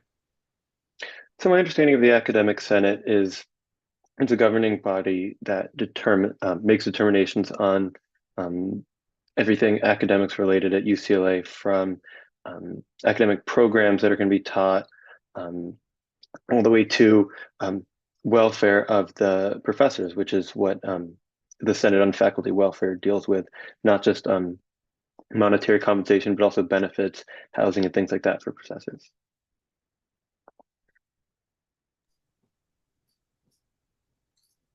Yes, Chris Espino. Thank you, Adam. My second question for you is, how do you go about a situation in which you have disagreement with other people? How would I go about it? Well, I try to understand where the disagreement is coming from and try to understand what the other person's point of view on the issue is, and see if we really disagree about the issue or about how we're approaching it, and see what common ground we can find and how we can find a compromise on the issue. Yes, Chris. My third question for you is, can you please list some qualifications, or what qualifications do you reckon would be conducive in this position? Okay, so also next year, I'm going to be serving as the treasurer of UCLA Men's Rowing. So sitting in on meetings, giving my opinion, especially on financial matters, is something that I've been working on in the last year to be able to be the treasurer this year. And also just, in high school, student government positions. Last year, working in the internal vice president's office, so understanding how USAC works. And then also just being involved in so many different aspects of the UCLA campus community, from academics to athletics to clubs, everything in between. Just having a good understanding of the needs of our students and professors. Kiara. Hi there. Thank you for being here today. The question I want to ask you is, from your knowledge, what would you say are a few of the most significant challenges currently in this space of faculty welfare, and what would be your approach in the upcoming year to, on one hand, understanding these needs and then advocating with this population to support them? Okay, so I think that the biggest issue is housing.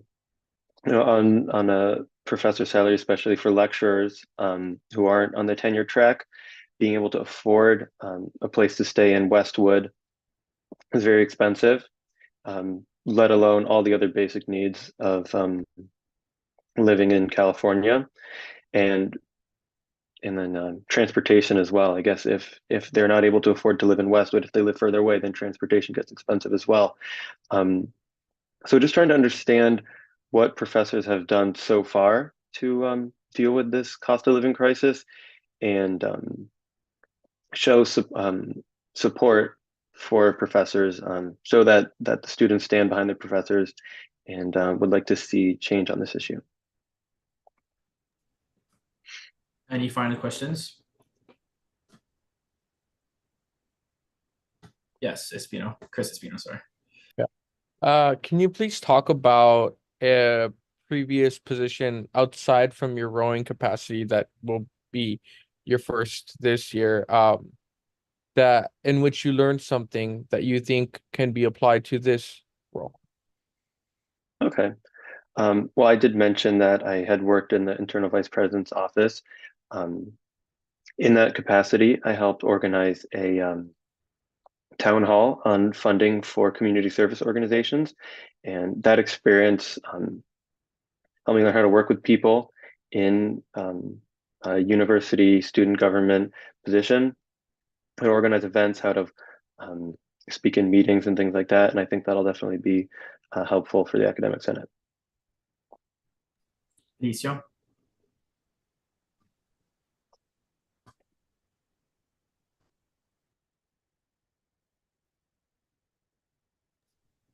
Alicia?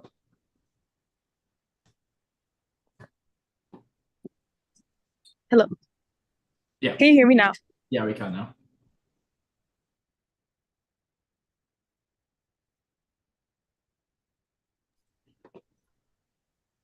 Chris Espino, do you want to go until Alicia's connection is better? Sure. Okay, my last question for you is, how would you persuade faculty members to support your proposals if they have concerns about its alignment with institutional goals? I think that, I mean, any proposal I would have would, I think would be pretty reasonable in just wanting to make sure our professors make a living wage. And I think that it would align with university goals. And I think I would explain to them that the idea is to make sure that we can keep as many high quality professors as possible and make sure that economic welfare isn't an issue, blocking us from having the best quality professors and a diverse set of professors that represent our diverse student body. And I think diversity and academic excellence is absolutely in line with the university's goals. We have a question from Alicia that we're awaiting in the chat. If anyone has any other questions, meanwhile, please raise your hands. Chris Espino? Sorry, just to follow up to your response.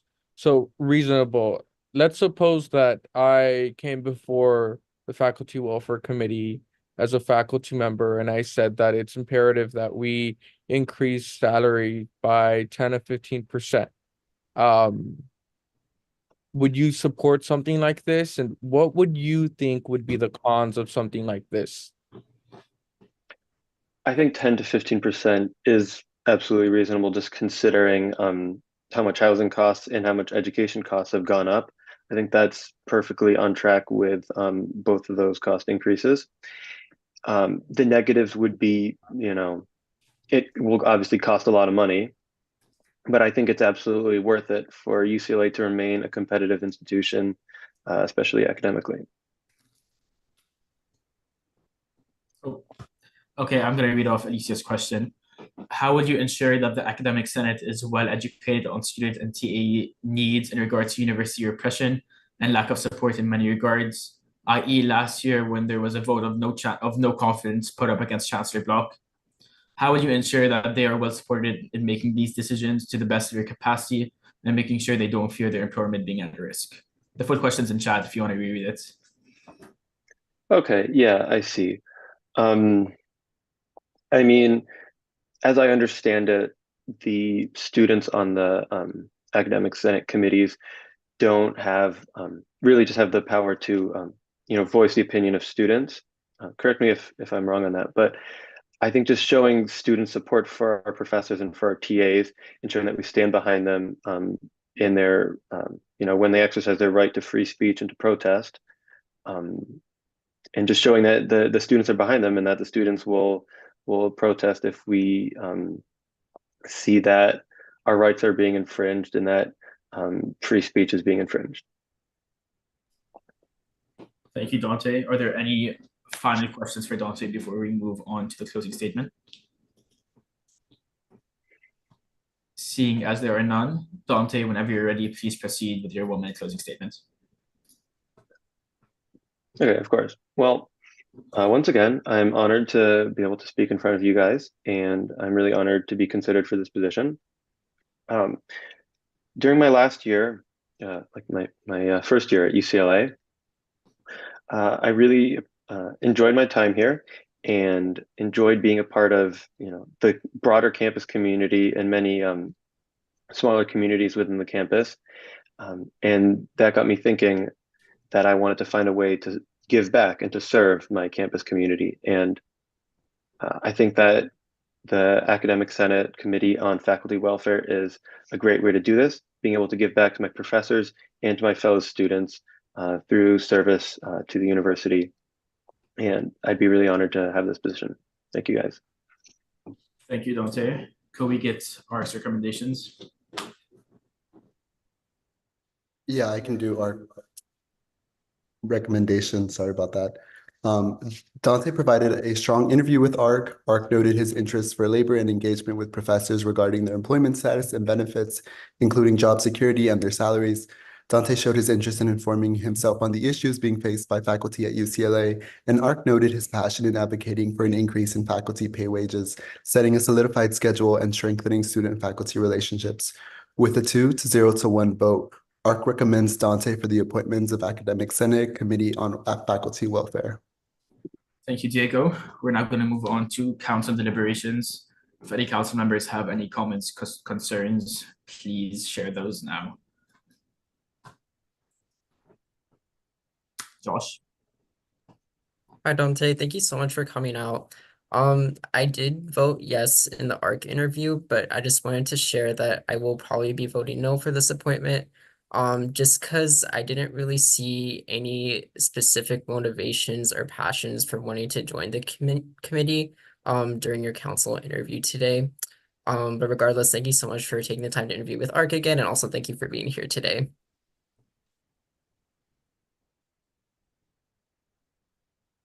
Anyone else? Mona.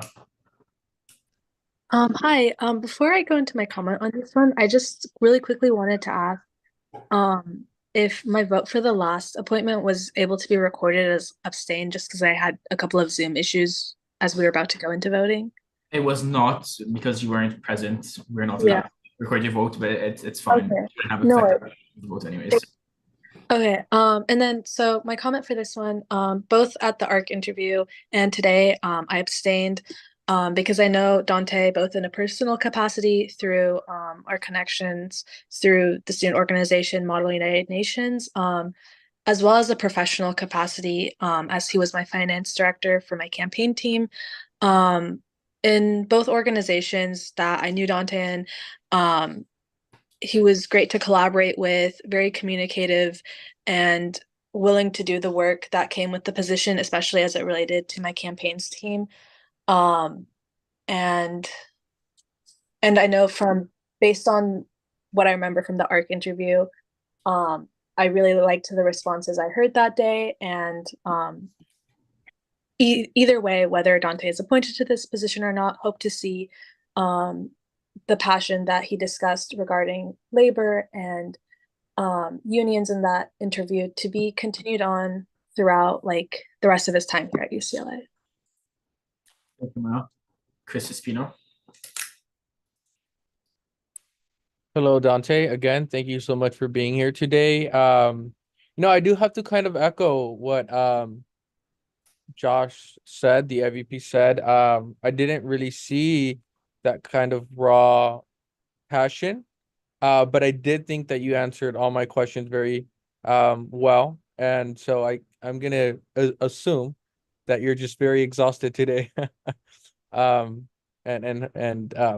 go off of Mona's experience knowing you. Any final comments or concerns? With that, could we please get a motion to approve the appointments?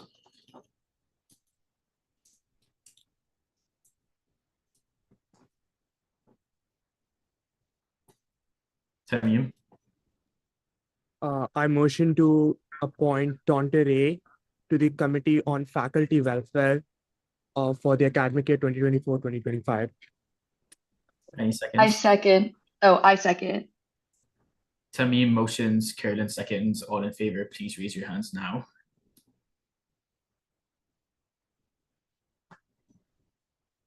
Please lower your hands. All against, please raise your hands. please lower your hands, and all abstaining, please raise your hands. With an 11 to 1 vote, that motion is approved and Dante is appointed to the Academic Senate Committee on Faculty Welfare. Congratulations, Dante. Thank you, everyone. We are done with appointments for the day, so we're gonna move on to officer reports. I'd like to keep the reports pretty short today, so if possible, have a majority of your updates be in writing.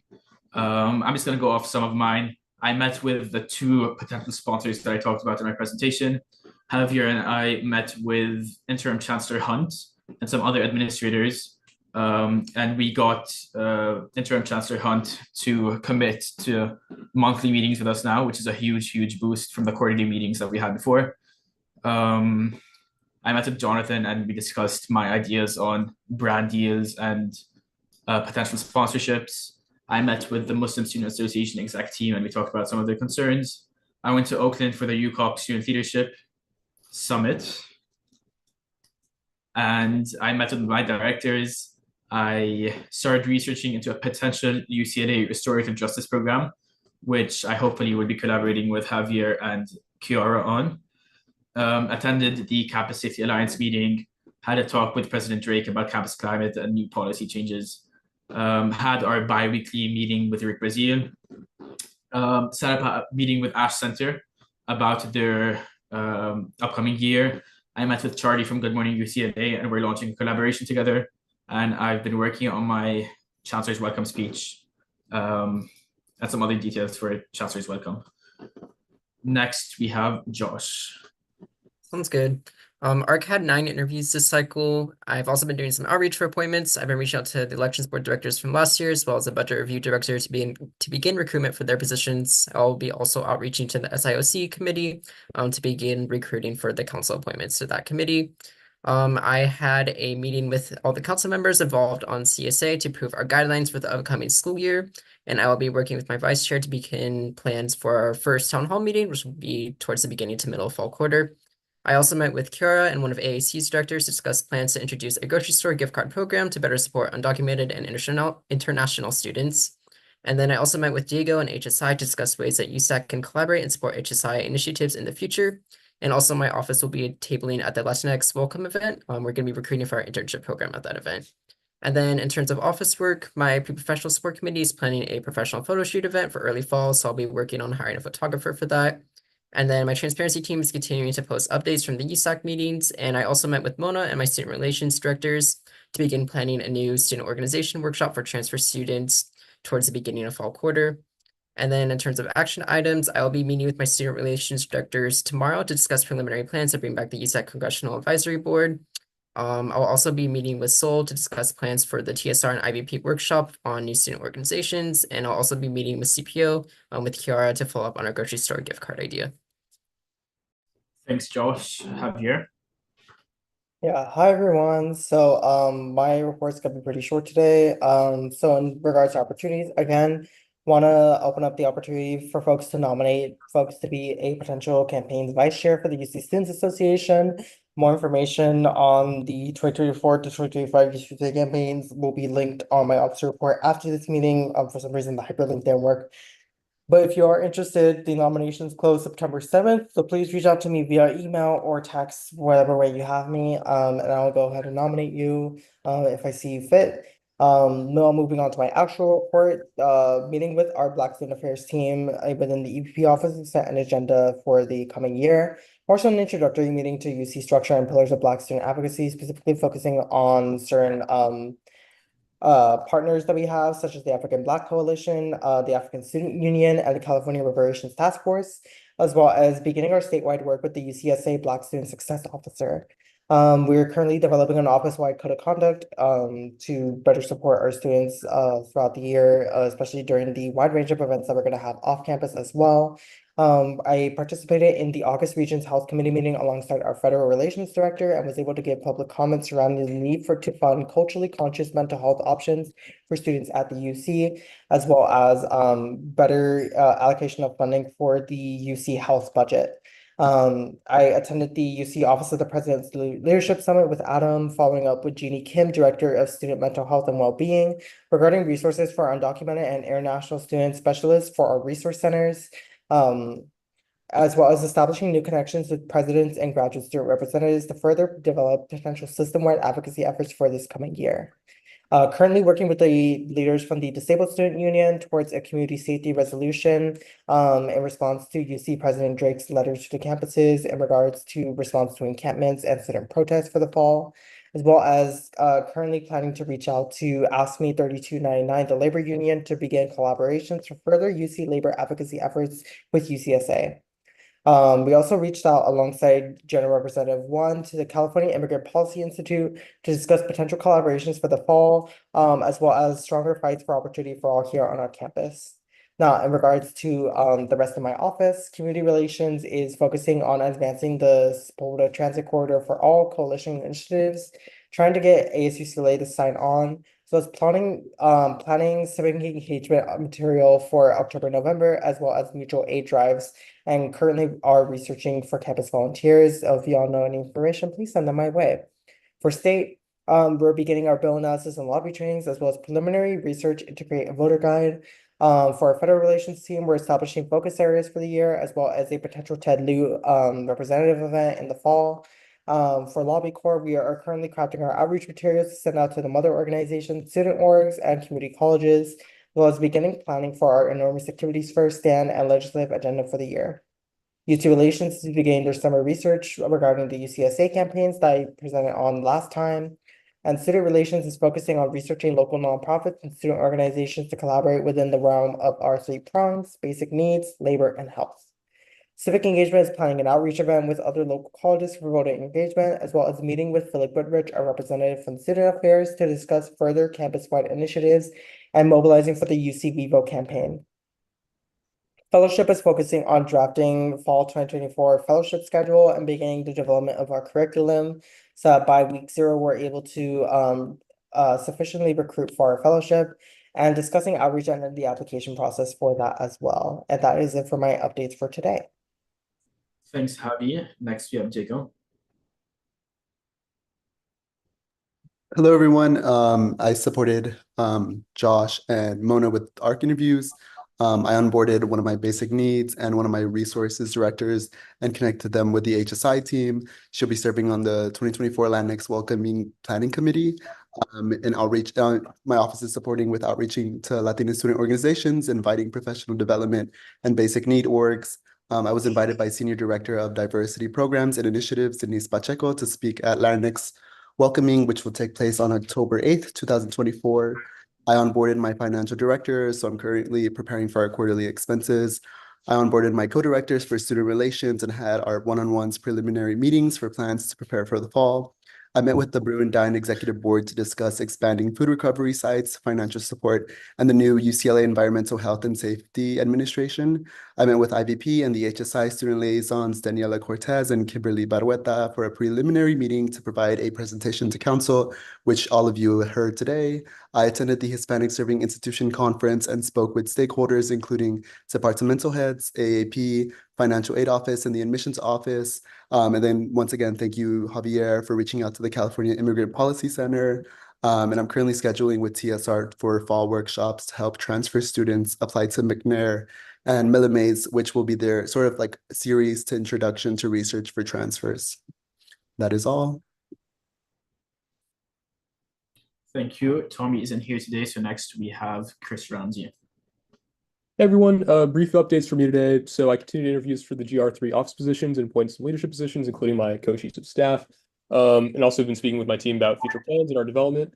And I've also continued corresponding with the ISR office about the our plan for Bruin Buddies and basically continuing expanding that program for this following school year. Thank you, Chris. Next we have Chris Espino. Yeah, I'm just for written reports. Can read my written reports. Thank you. Next we have Robbie.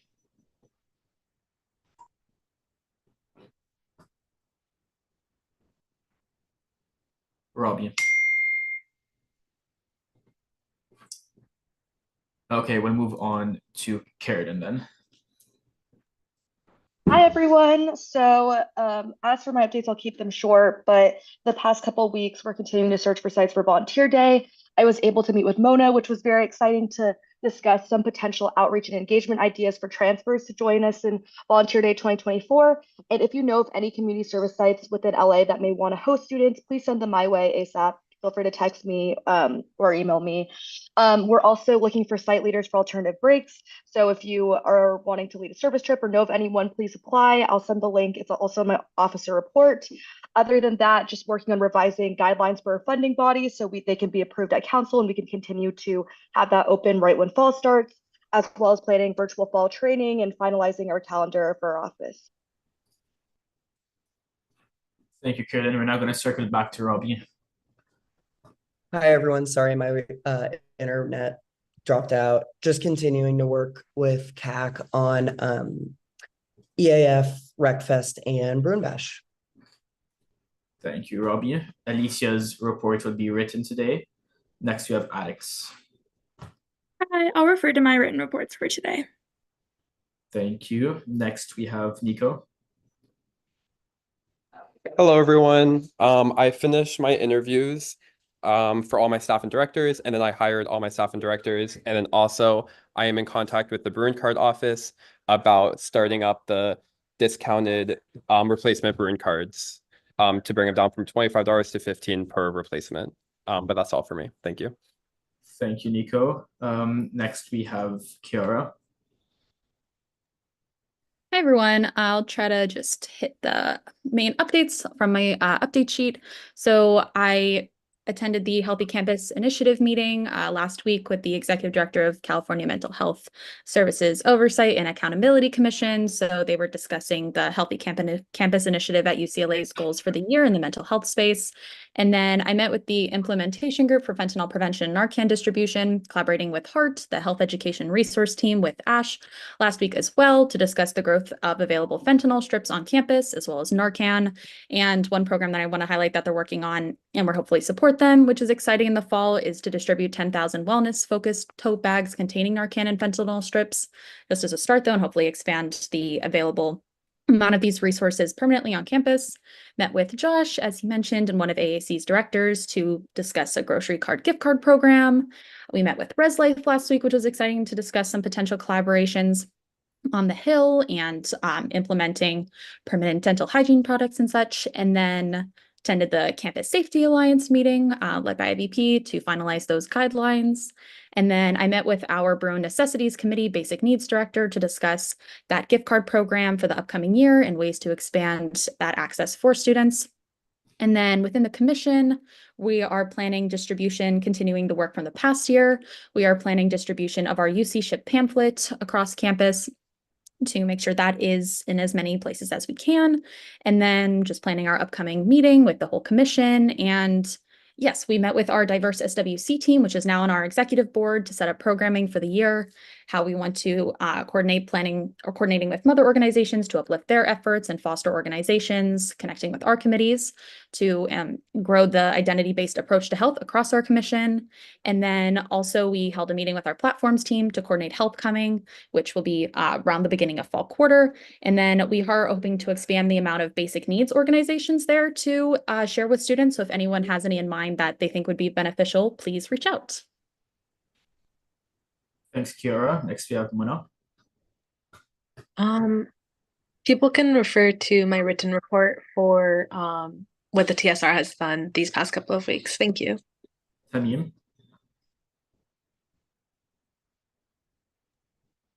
Hey, I hope I'm audible. You The are. Wi-Fi is a little, yeah, awesome. Thank you. So we had the meeting with T-Mobile, and it was a successful meeting where Jonathan also joined us. They agreed to the lump sum amount which we proposed, and the sponsorship agreement was created by ASUCLA. We're still awaiting signatures. We also outreached to Academic Advancement Program Director Dr. Charles J. Alexander, and there were concerns raised about the scarcity of resources within AAP to actually support international students as well as undocumented students. So we'll be working with AAP to advocate for more resources provided to AAP so that these communities can be supported. We also had a meeting with Alumni Center. You can read through the summary in my written officer report. One important update which I would like to give is about the Global Bites program, which was supposed to pilot in fall. But after the meeting with Peter Angelis, who's the Vice Chancellor of UCLA Housing and Hospitality, we were informed that the earliest that we can pilot this is winter quarter. So it has been pushed from fall to winter. We also had a meeting with the Career Center and Dashi Center. You can read the summary in the written officer report. Last but definitely not the least, we also are planning an international students in-person networking event for the fall quarter. Yeah, that will be all. Thank you. Thanks, Tamim. We're now going to move on to our admin reps, starting with Orlando.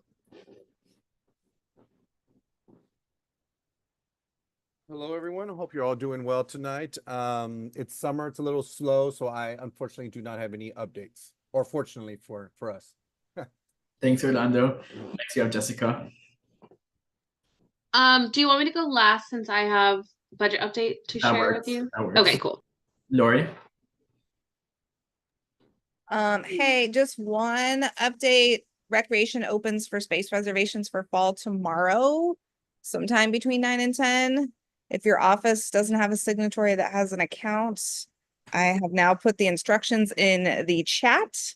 If they request it tonight, I will try and do it all first thing so they are approved. So if you need space from us, you can request it. That's it. Thank you, Lori. Next, we have Jonathan. Hey, hi, hello, folks. Hope your week is well. I'm just pulling up my updates here. Just a couple of things for you all today. We have just posted the student staff role for TGIF, the Green Initiative Fund. So TGIF has a dedicated hourly support student staff that works for their committee that is under the direction of our department. So if you know any students who would be a good fit for that role, they can apply on the ASUCLA website. Do want to encourage you to continue with all of your appointments, particularly your funding body ones. And just want to give a little encouragement as you're going through these appointments and doing these interviews to really be looking for that growth potential rather than that current perfect knowledge. For a lot of these roles, you're not going to get perfect candidates. You might not even get relevant candidates. But really, I do encourage you just to look for who do you believe and think can grow into these roles and learn in these roles. A lot of these are intros to USAC or other spaces for these folks and are great ways to increase your all's reach. So just something to think about. Please do bring your funding guidelines soon. We have not had a single funding guideline come, and you all have 2 more summer meetings. So a reminder that you cannot open applications until those are approved. So if you are wanting to open right when school starts, those need to come soon. Do feel free to send them my way for a quick review beforehand if you like. I'm happy to provide any feedback. Adam got his today, but if you come by my office within the next month or so, I have a little gift for everyone. And if you want it early, you can come by and say hello and check in. And that's your reward for stopping by my office. Otherwise, everyone will get them at your first in-person meeting in fall. But I would love to see your smiling faces before that. So if you have a second, feel free to come by and grab it. Otherwise, have a wonderful week and you know where to find me. Thank you, Jonathan. And last, we have Jessica. Hello, everybody. So I'm going to go ahead and share screen so that I can walk you through the budget revisions. Oh, hold on. Oh, there we go. Okay. Screen 1. Can you all see this okay, or is it kind of zoomed out too far? Because I can try to zoom it in if possible. I think it's fine. It's fine. Okay. So essentially, once the budget gets approved by USAC and it goes to our board of directors and finance committee for fiscal soundness and it's approved, it's good to go. The next step in being able to activate your budget is to complete our budget matrix on SGA's end to essentially upload it into our accounting system. So when we were in the process of going through that matrix to upload the budget into the accounting system. That's always supposed to balance to zero. Your income and your expenses are always supposed to balance each other. As we were filling that out, we noticed that it was off by the TGIF career position that is funded directly by TGIF. We also, when we were in the process of filling it out, we recently had 3 new vans come online for Community Service Commission. Anytime large purchases like vehicles are made, they have to be depreciated over time. So basically that means each year there's going to be an expense for that asset. So that was not included in your original budget. So we had a couple things that we needed to just make some adjustments on. So one, that we could get that budget to balance to upload into MIP, and then also to take into consideration the depreciation, which needs to start the year that you have that asset online. So all of the orange highlighted are basically the areas of the budget where the numbers are slightly updated. So mainly it's an administrative overhead due to the career positions. So some of these fees that are going to be available to these particular offices have decreased slightly. And these ones are due to the contracting position. The way that the contracting position gets budgeted is directly to the student fees that have heavy volumes of contracts, and then TGIF gets billed directly to TGIF. So some minor adjustments needed to be made here, as well as you'll see TGIF down here. We actually ended up just putting the TGIF position and benefits, as well as the student, just directly in there as its own line, so that this way, essentially, we're trying to make this budget as clean and easy to follow as possible, so that future accounting teams working on this can really just plug in numbers and not have to do all this digging to find out where these items are located in the budget. So we called it out essentially just to be more clear that that's the particular portion that's set aside that comes from the TGIF overall amount of budget as an expense. And then for Brew and Mash and EAF, because you all have already been working with the prior number that was budgeted, we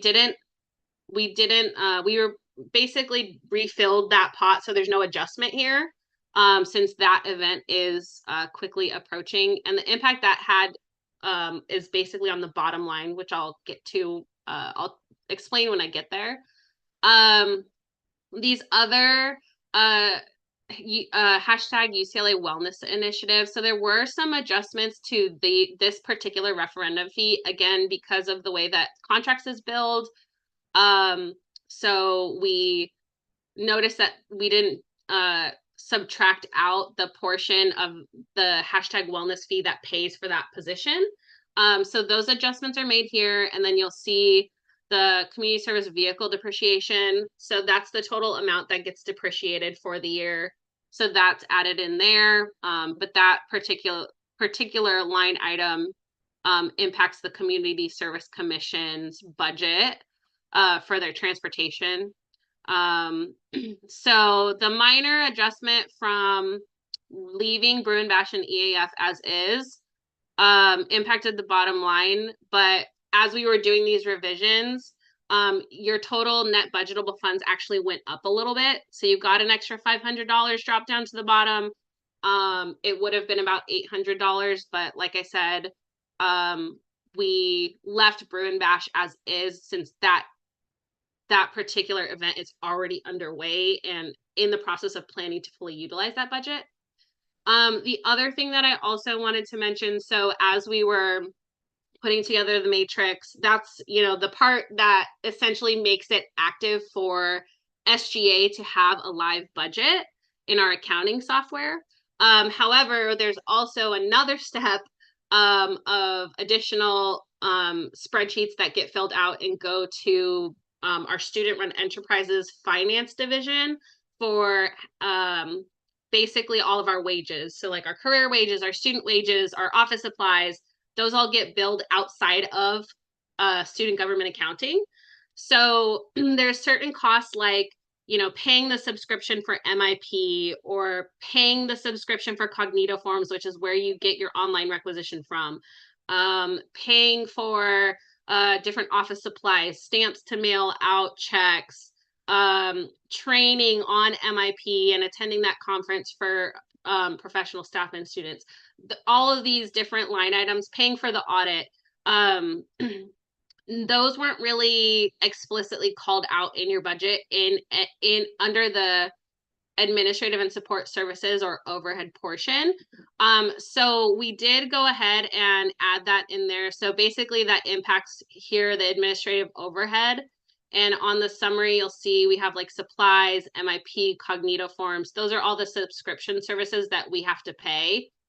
And then essentially that number is captured here in administrative and support services. So it's not only covers, you know, the wages, benefits, hourly rates for students and things like that. It's also other services of SGA that it just makes it more clear to capture it within this number. It makes it more easy for you all to see it and understand, you know, exactly how much you're paying for those different service components of SGA. So yeah, I just wanted to mention that update because again, our goal this year with Stephen and I essentially rebuilding this entire workbook was to make sure that future accountants, because we will be hiring a new senior manager in the division who will presumably be building this budget for you all next year. We wanted to make it as easy as possible to just know what the student fee income is and to input those numbers and have a clean, organized budget without having to do all of this digging for, okay, where does this line hit? Where does that line hit? How are we paying for MIP? How are we paying for Cognito Forms? So that's essentially the nature of these revisions. This is not a voting item because this is just basically updating it so that it's accurate numbers so that we can put it into MIP and that we can activate our S&E budget. But I did want to present that to you all so you could see those numbers. And then again, because of the adjustments we made, you are getting a little bit more dropping to the bottom line. It's not a lot more, but $523 additional there. So that's pretty much it. If there's any specific questions on this sheet, I'm open to questions. Otherwise, if you want to like get more into the weeds of things, happy to set up a meeting offline and meet with whoever, you know, has an interest, or if there's further questions about the budget sheets and how everything, all the moving pieces for it. Definitely happy to have that conversation offline.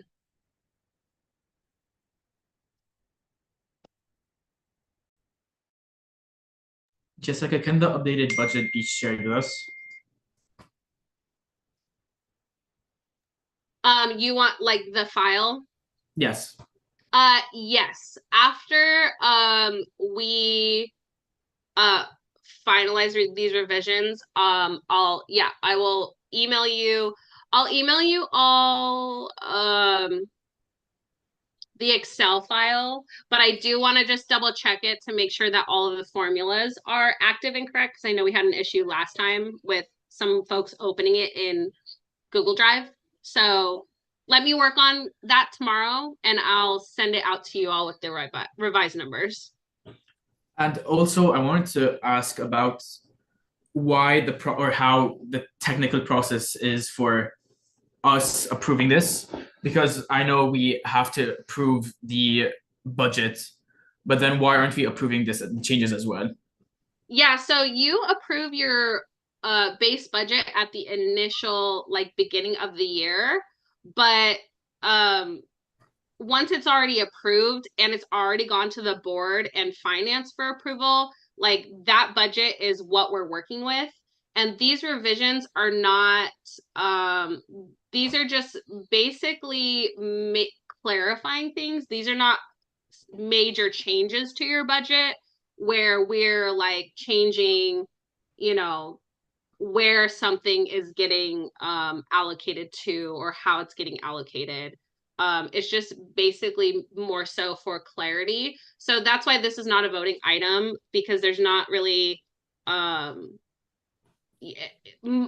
things that we had to correct and add are not really negotiable things, because like I said, it's all relating back to your administrative and support services, which are, you know, these are things that you, like, we have to pay the bill for MIP, we have to pay the bill for cognito forms, so they're not, it's not really a matter of approving or not approving those expenses. I think I missed it, but were there any changes in council discretionary?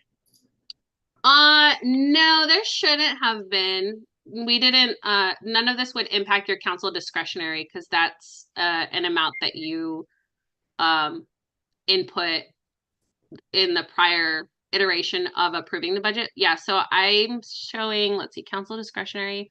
I'm showing as 39,505.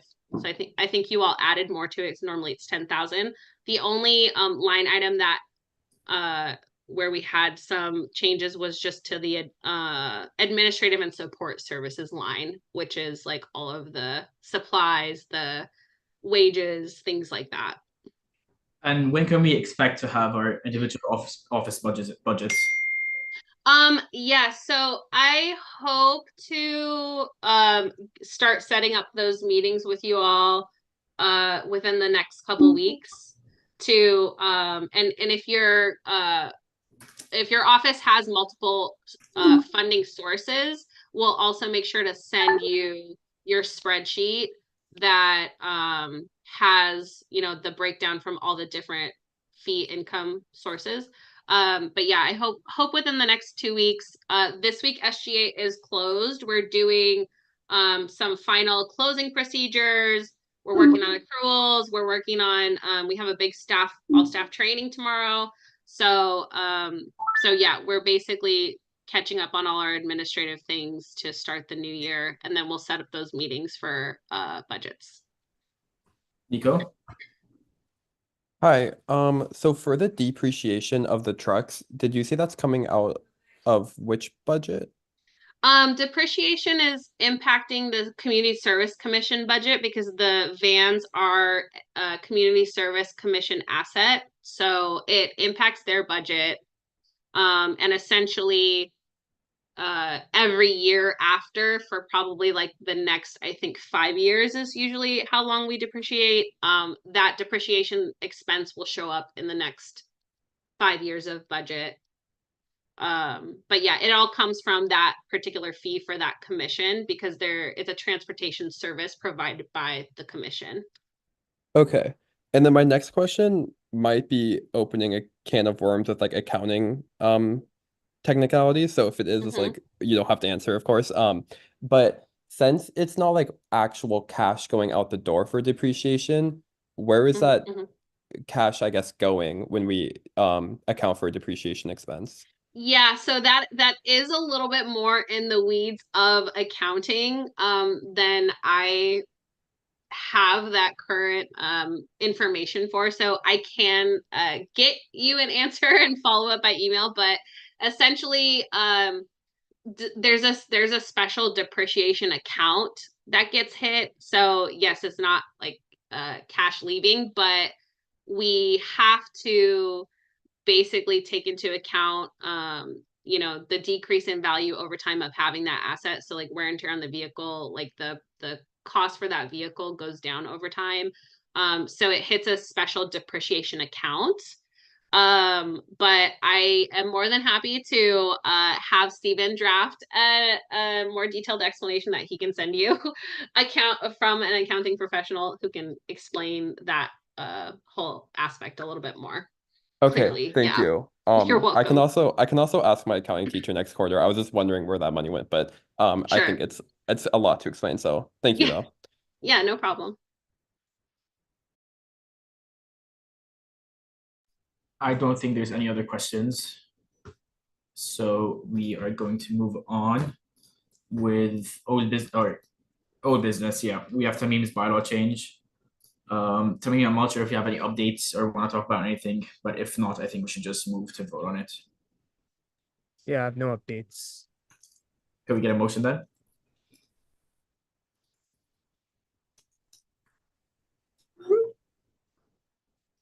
motion, please?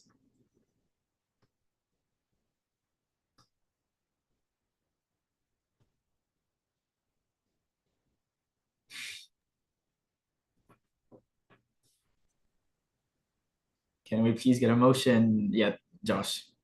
I motion to approve the ISR's bylaw change to Article 4, Section N1H. Any seconds? Second. I'll second. Oh, Robbie. Okay, Josh motions, Robbie seconds. All in favor, please.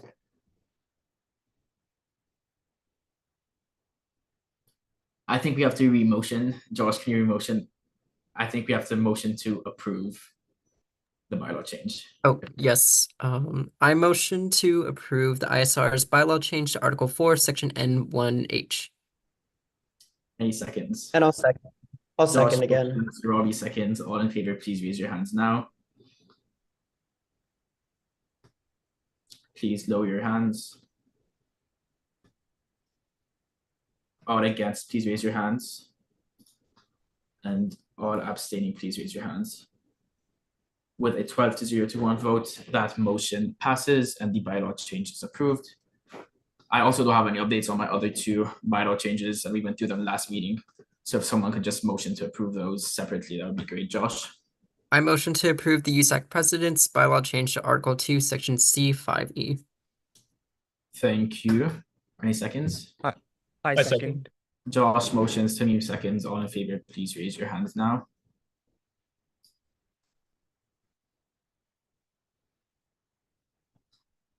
Please lower your hands. All against, please raise your hands. And all abstaining, please raise your hands. With a 13 to 0 vote, that motion passes and the bylaw change is approved. Could we also get a motion on the final bylaw change? Josh? I motion to approve the USAC President's bylaw change to Article 5, Section D. Thank you. Any seconds? I'll second. Josh motions, Robbie seconds. All in favor, please raise your hands now.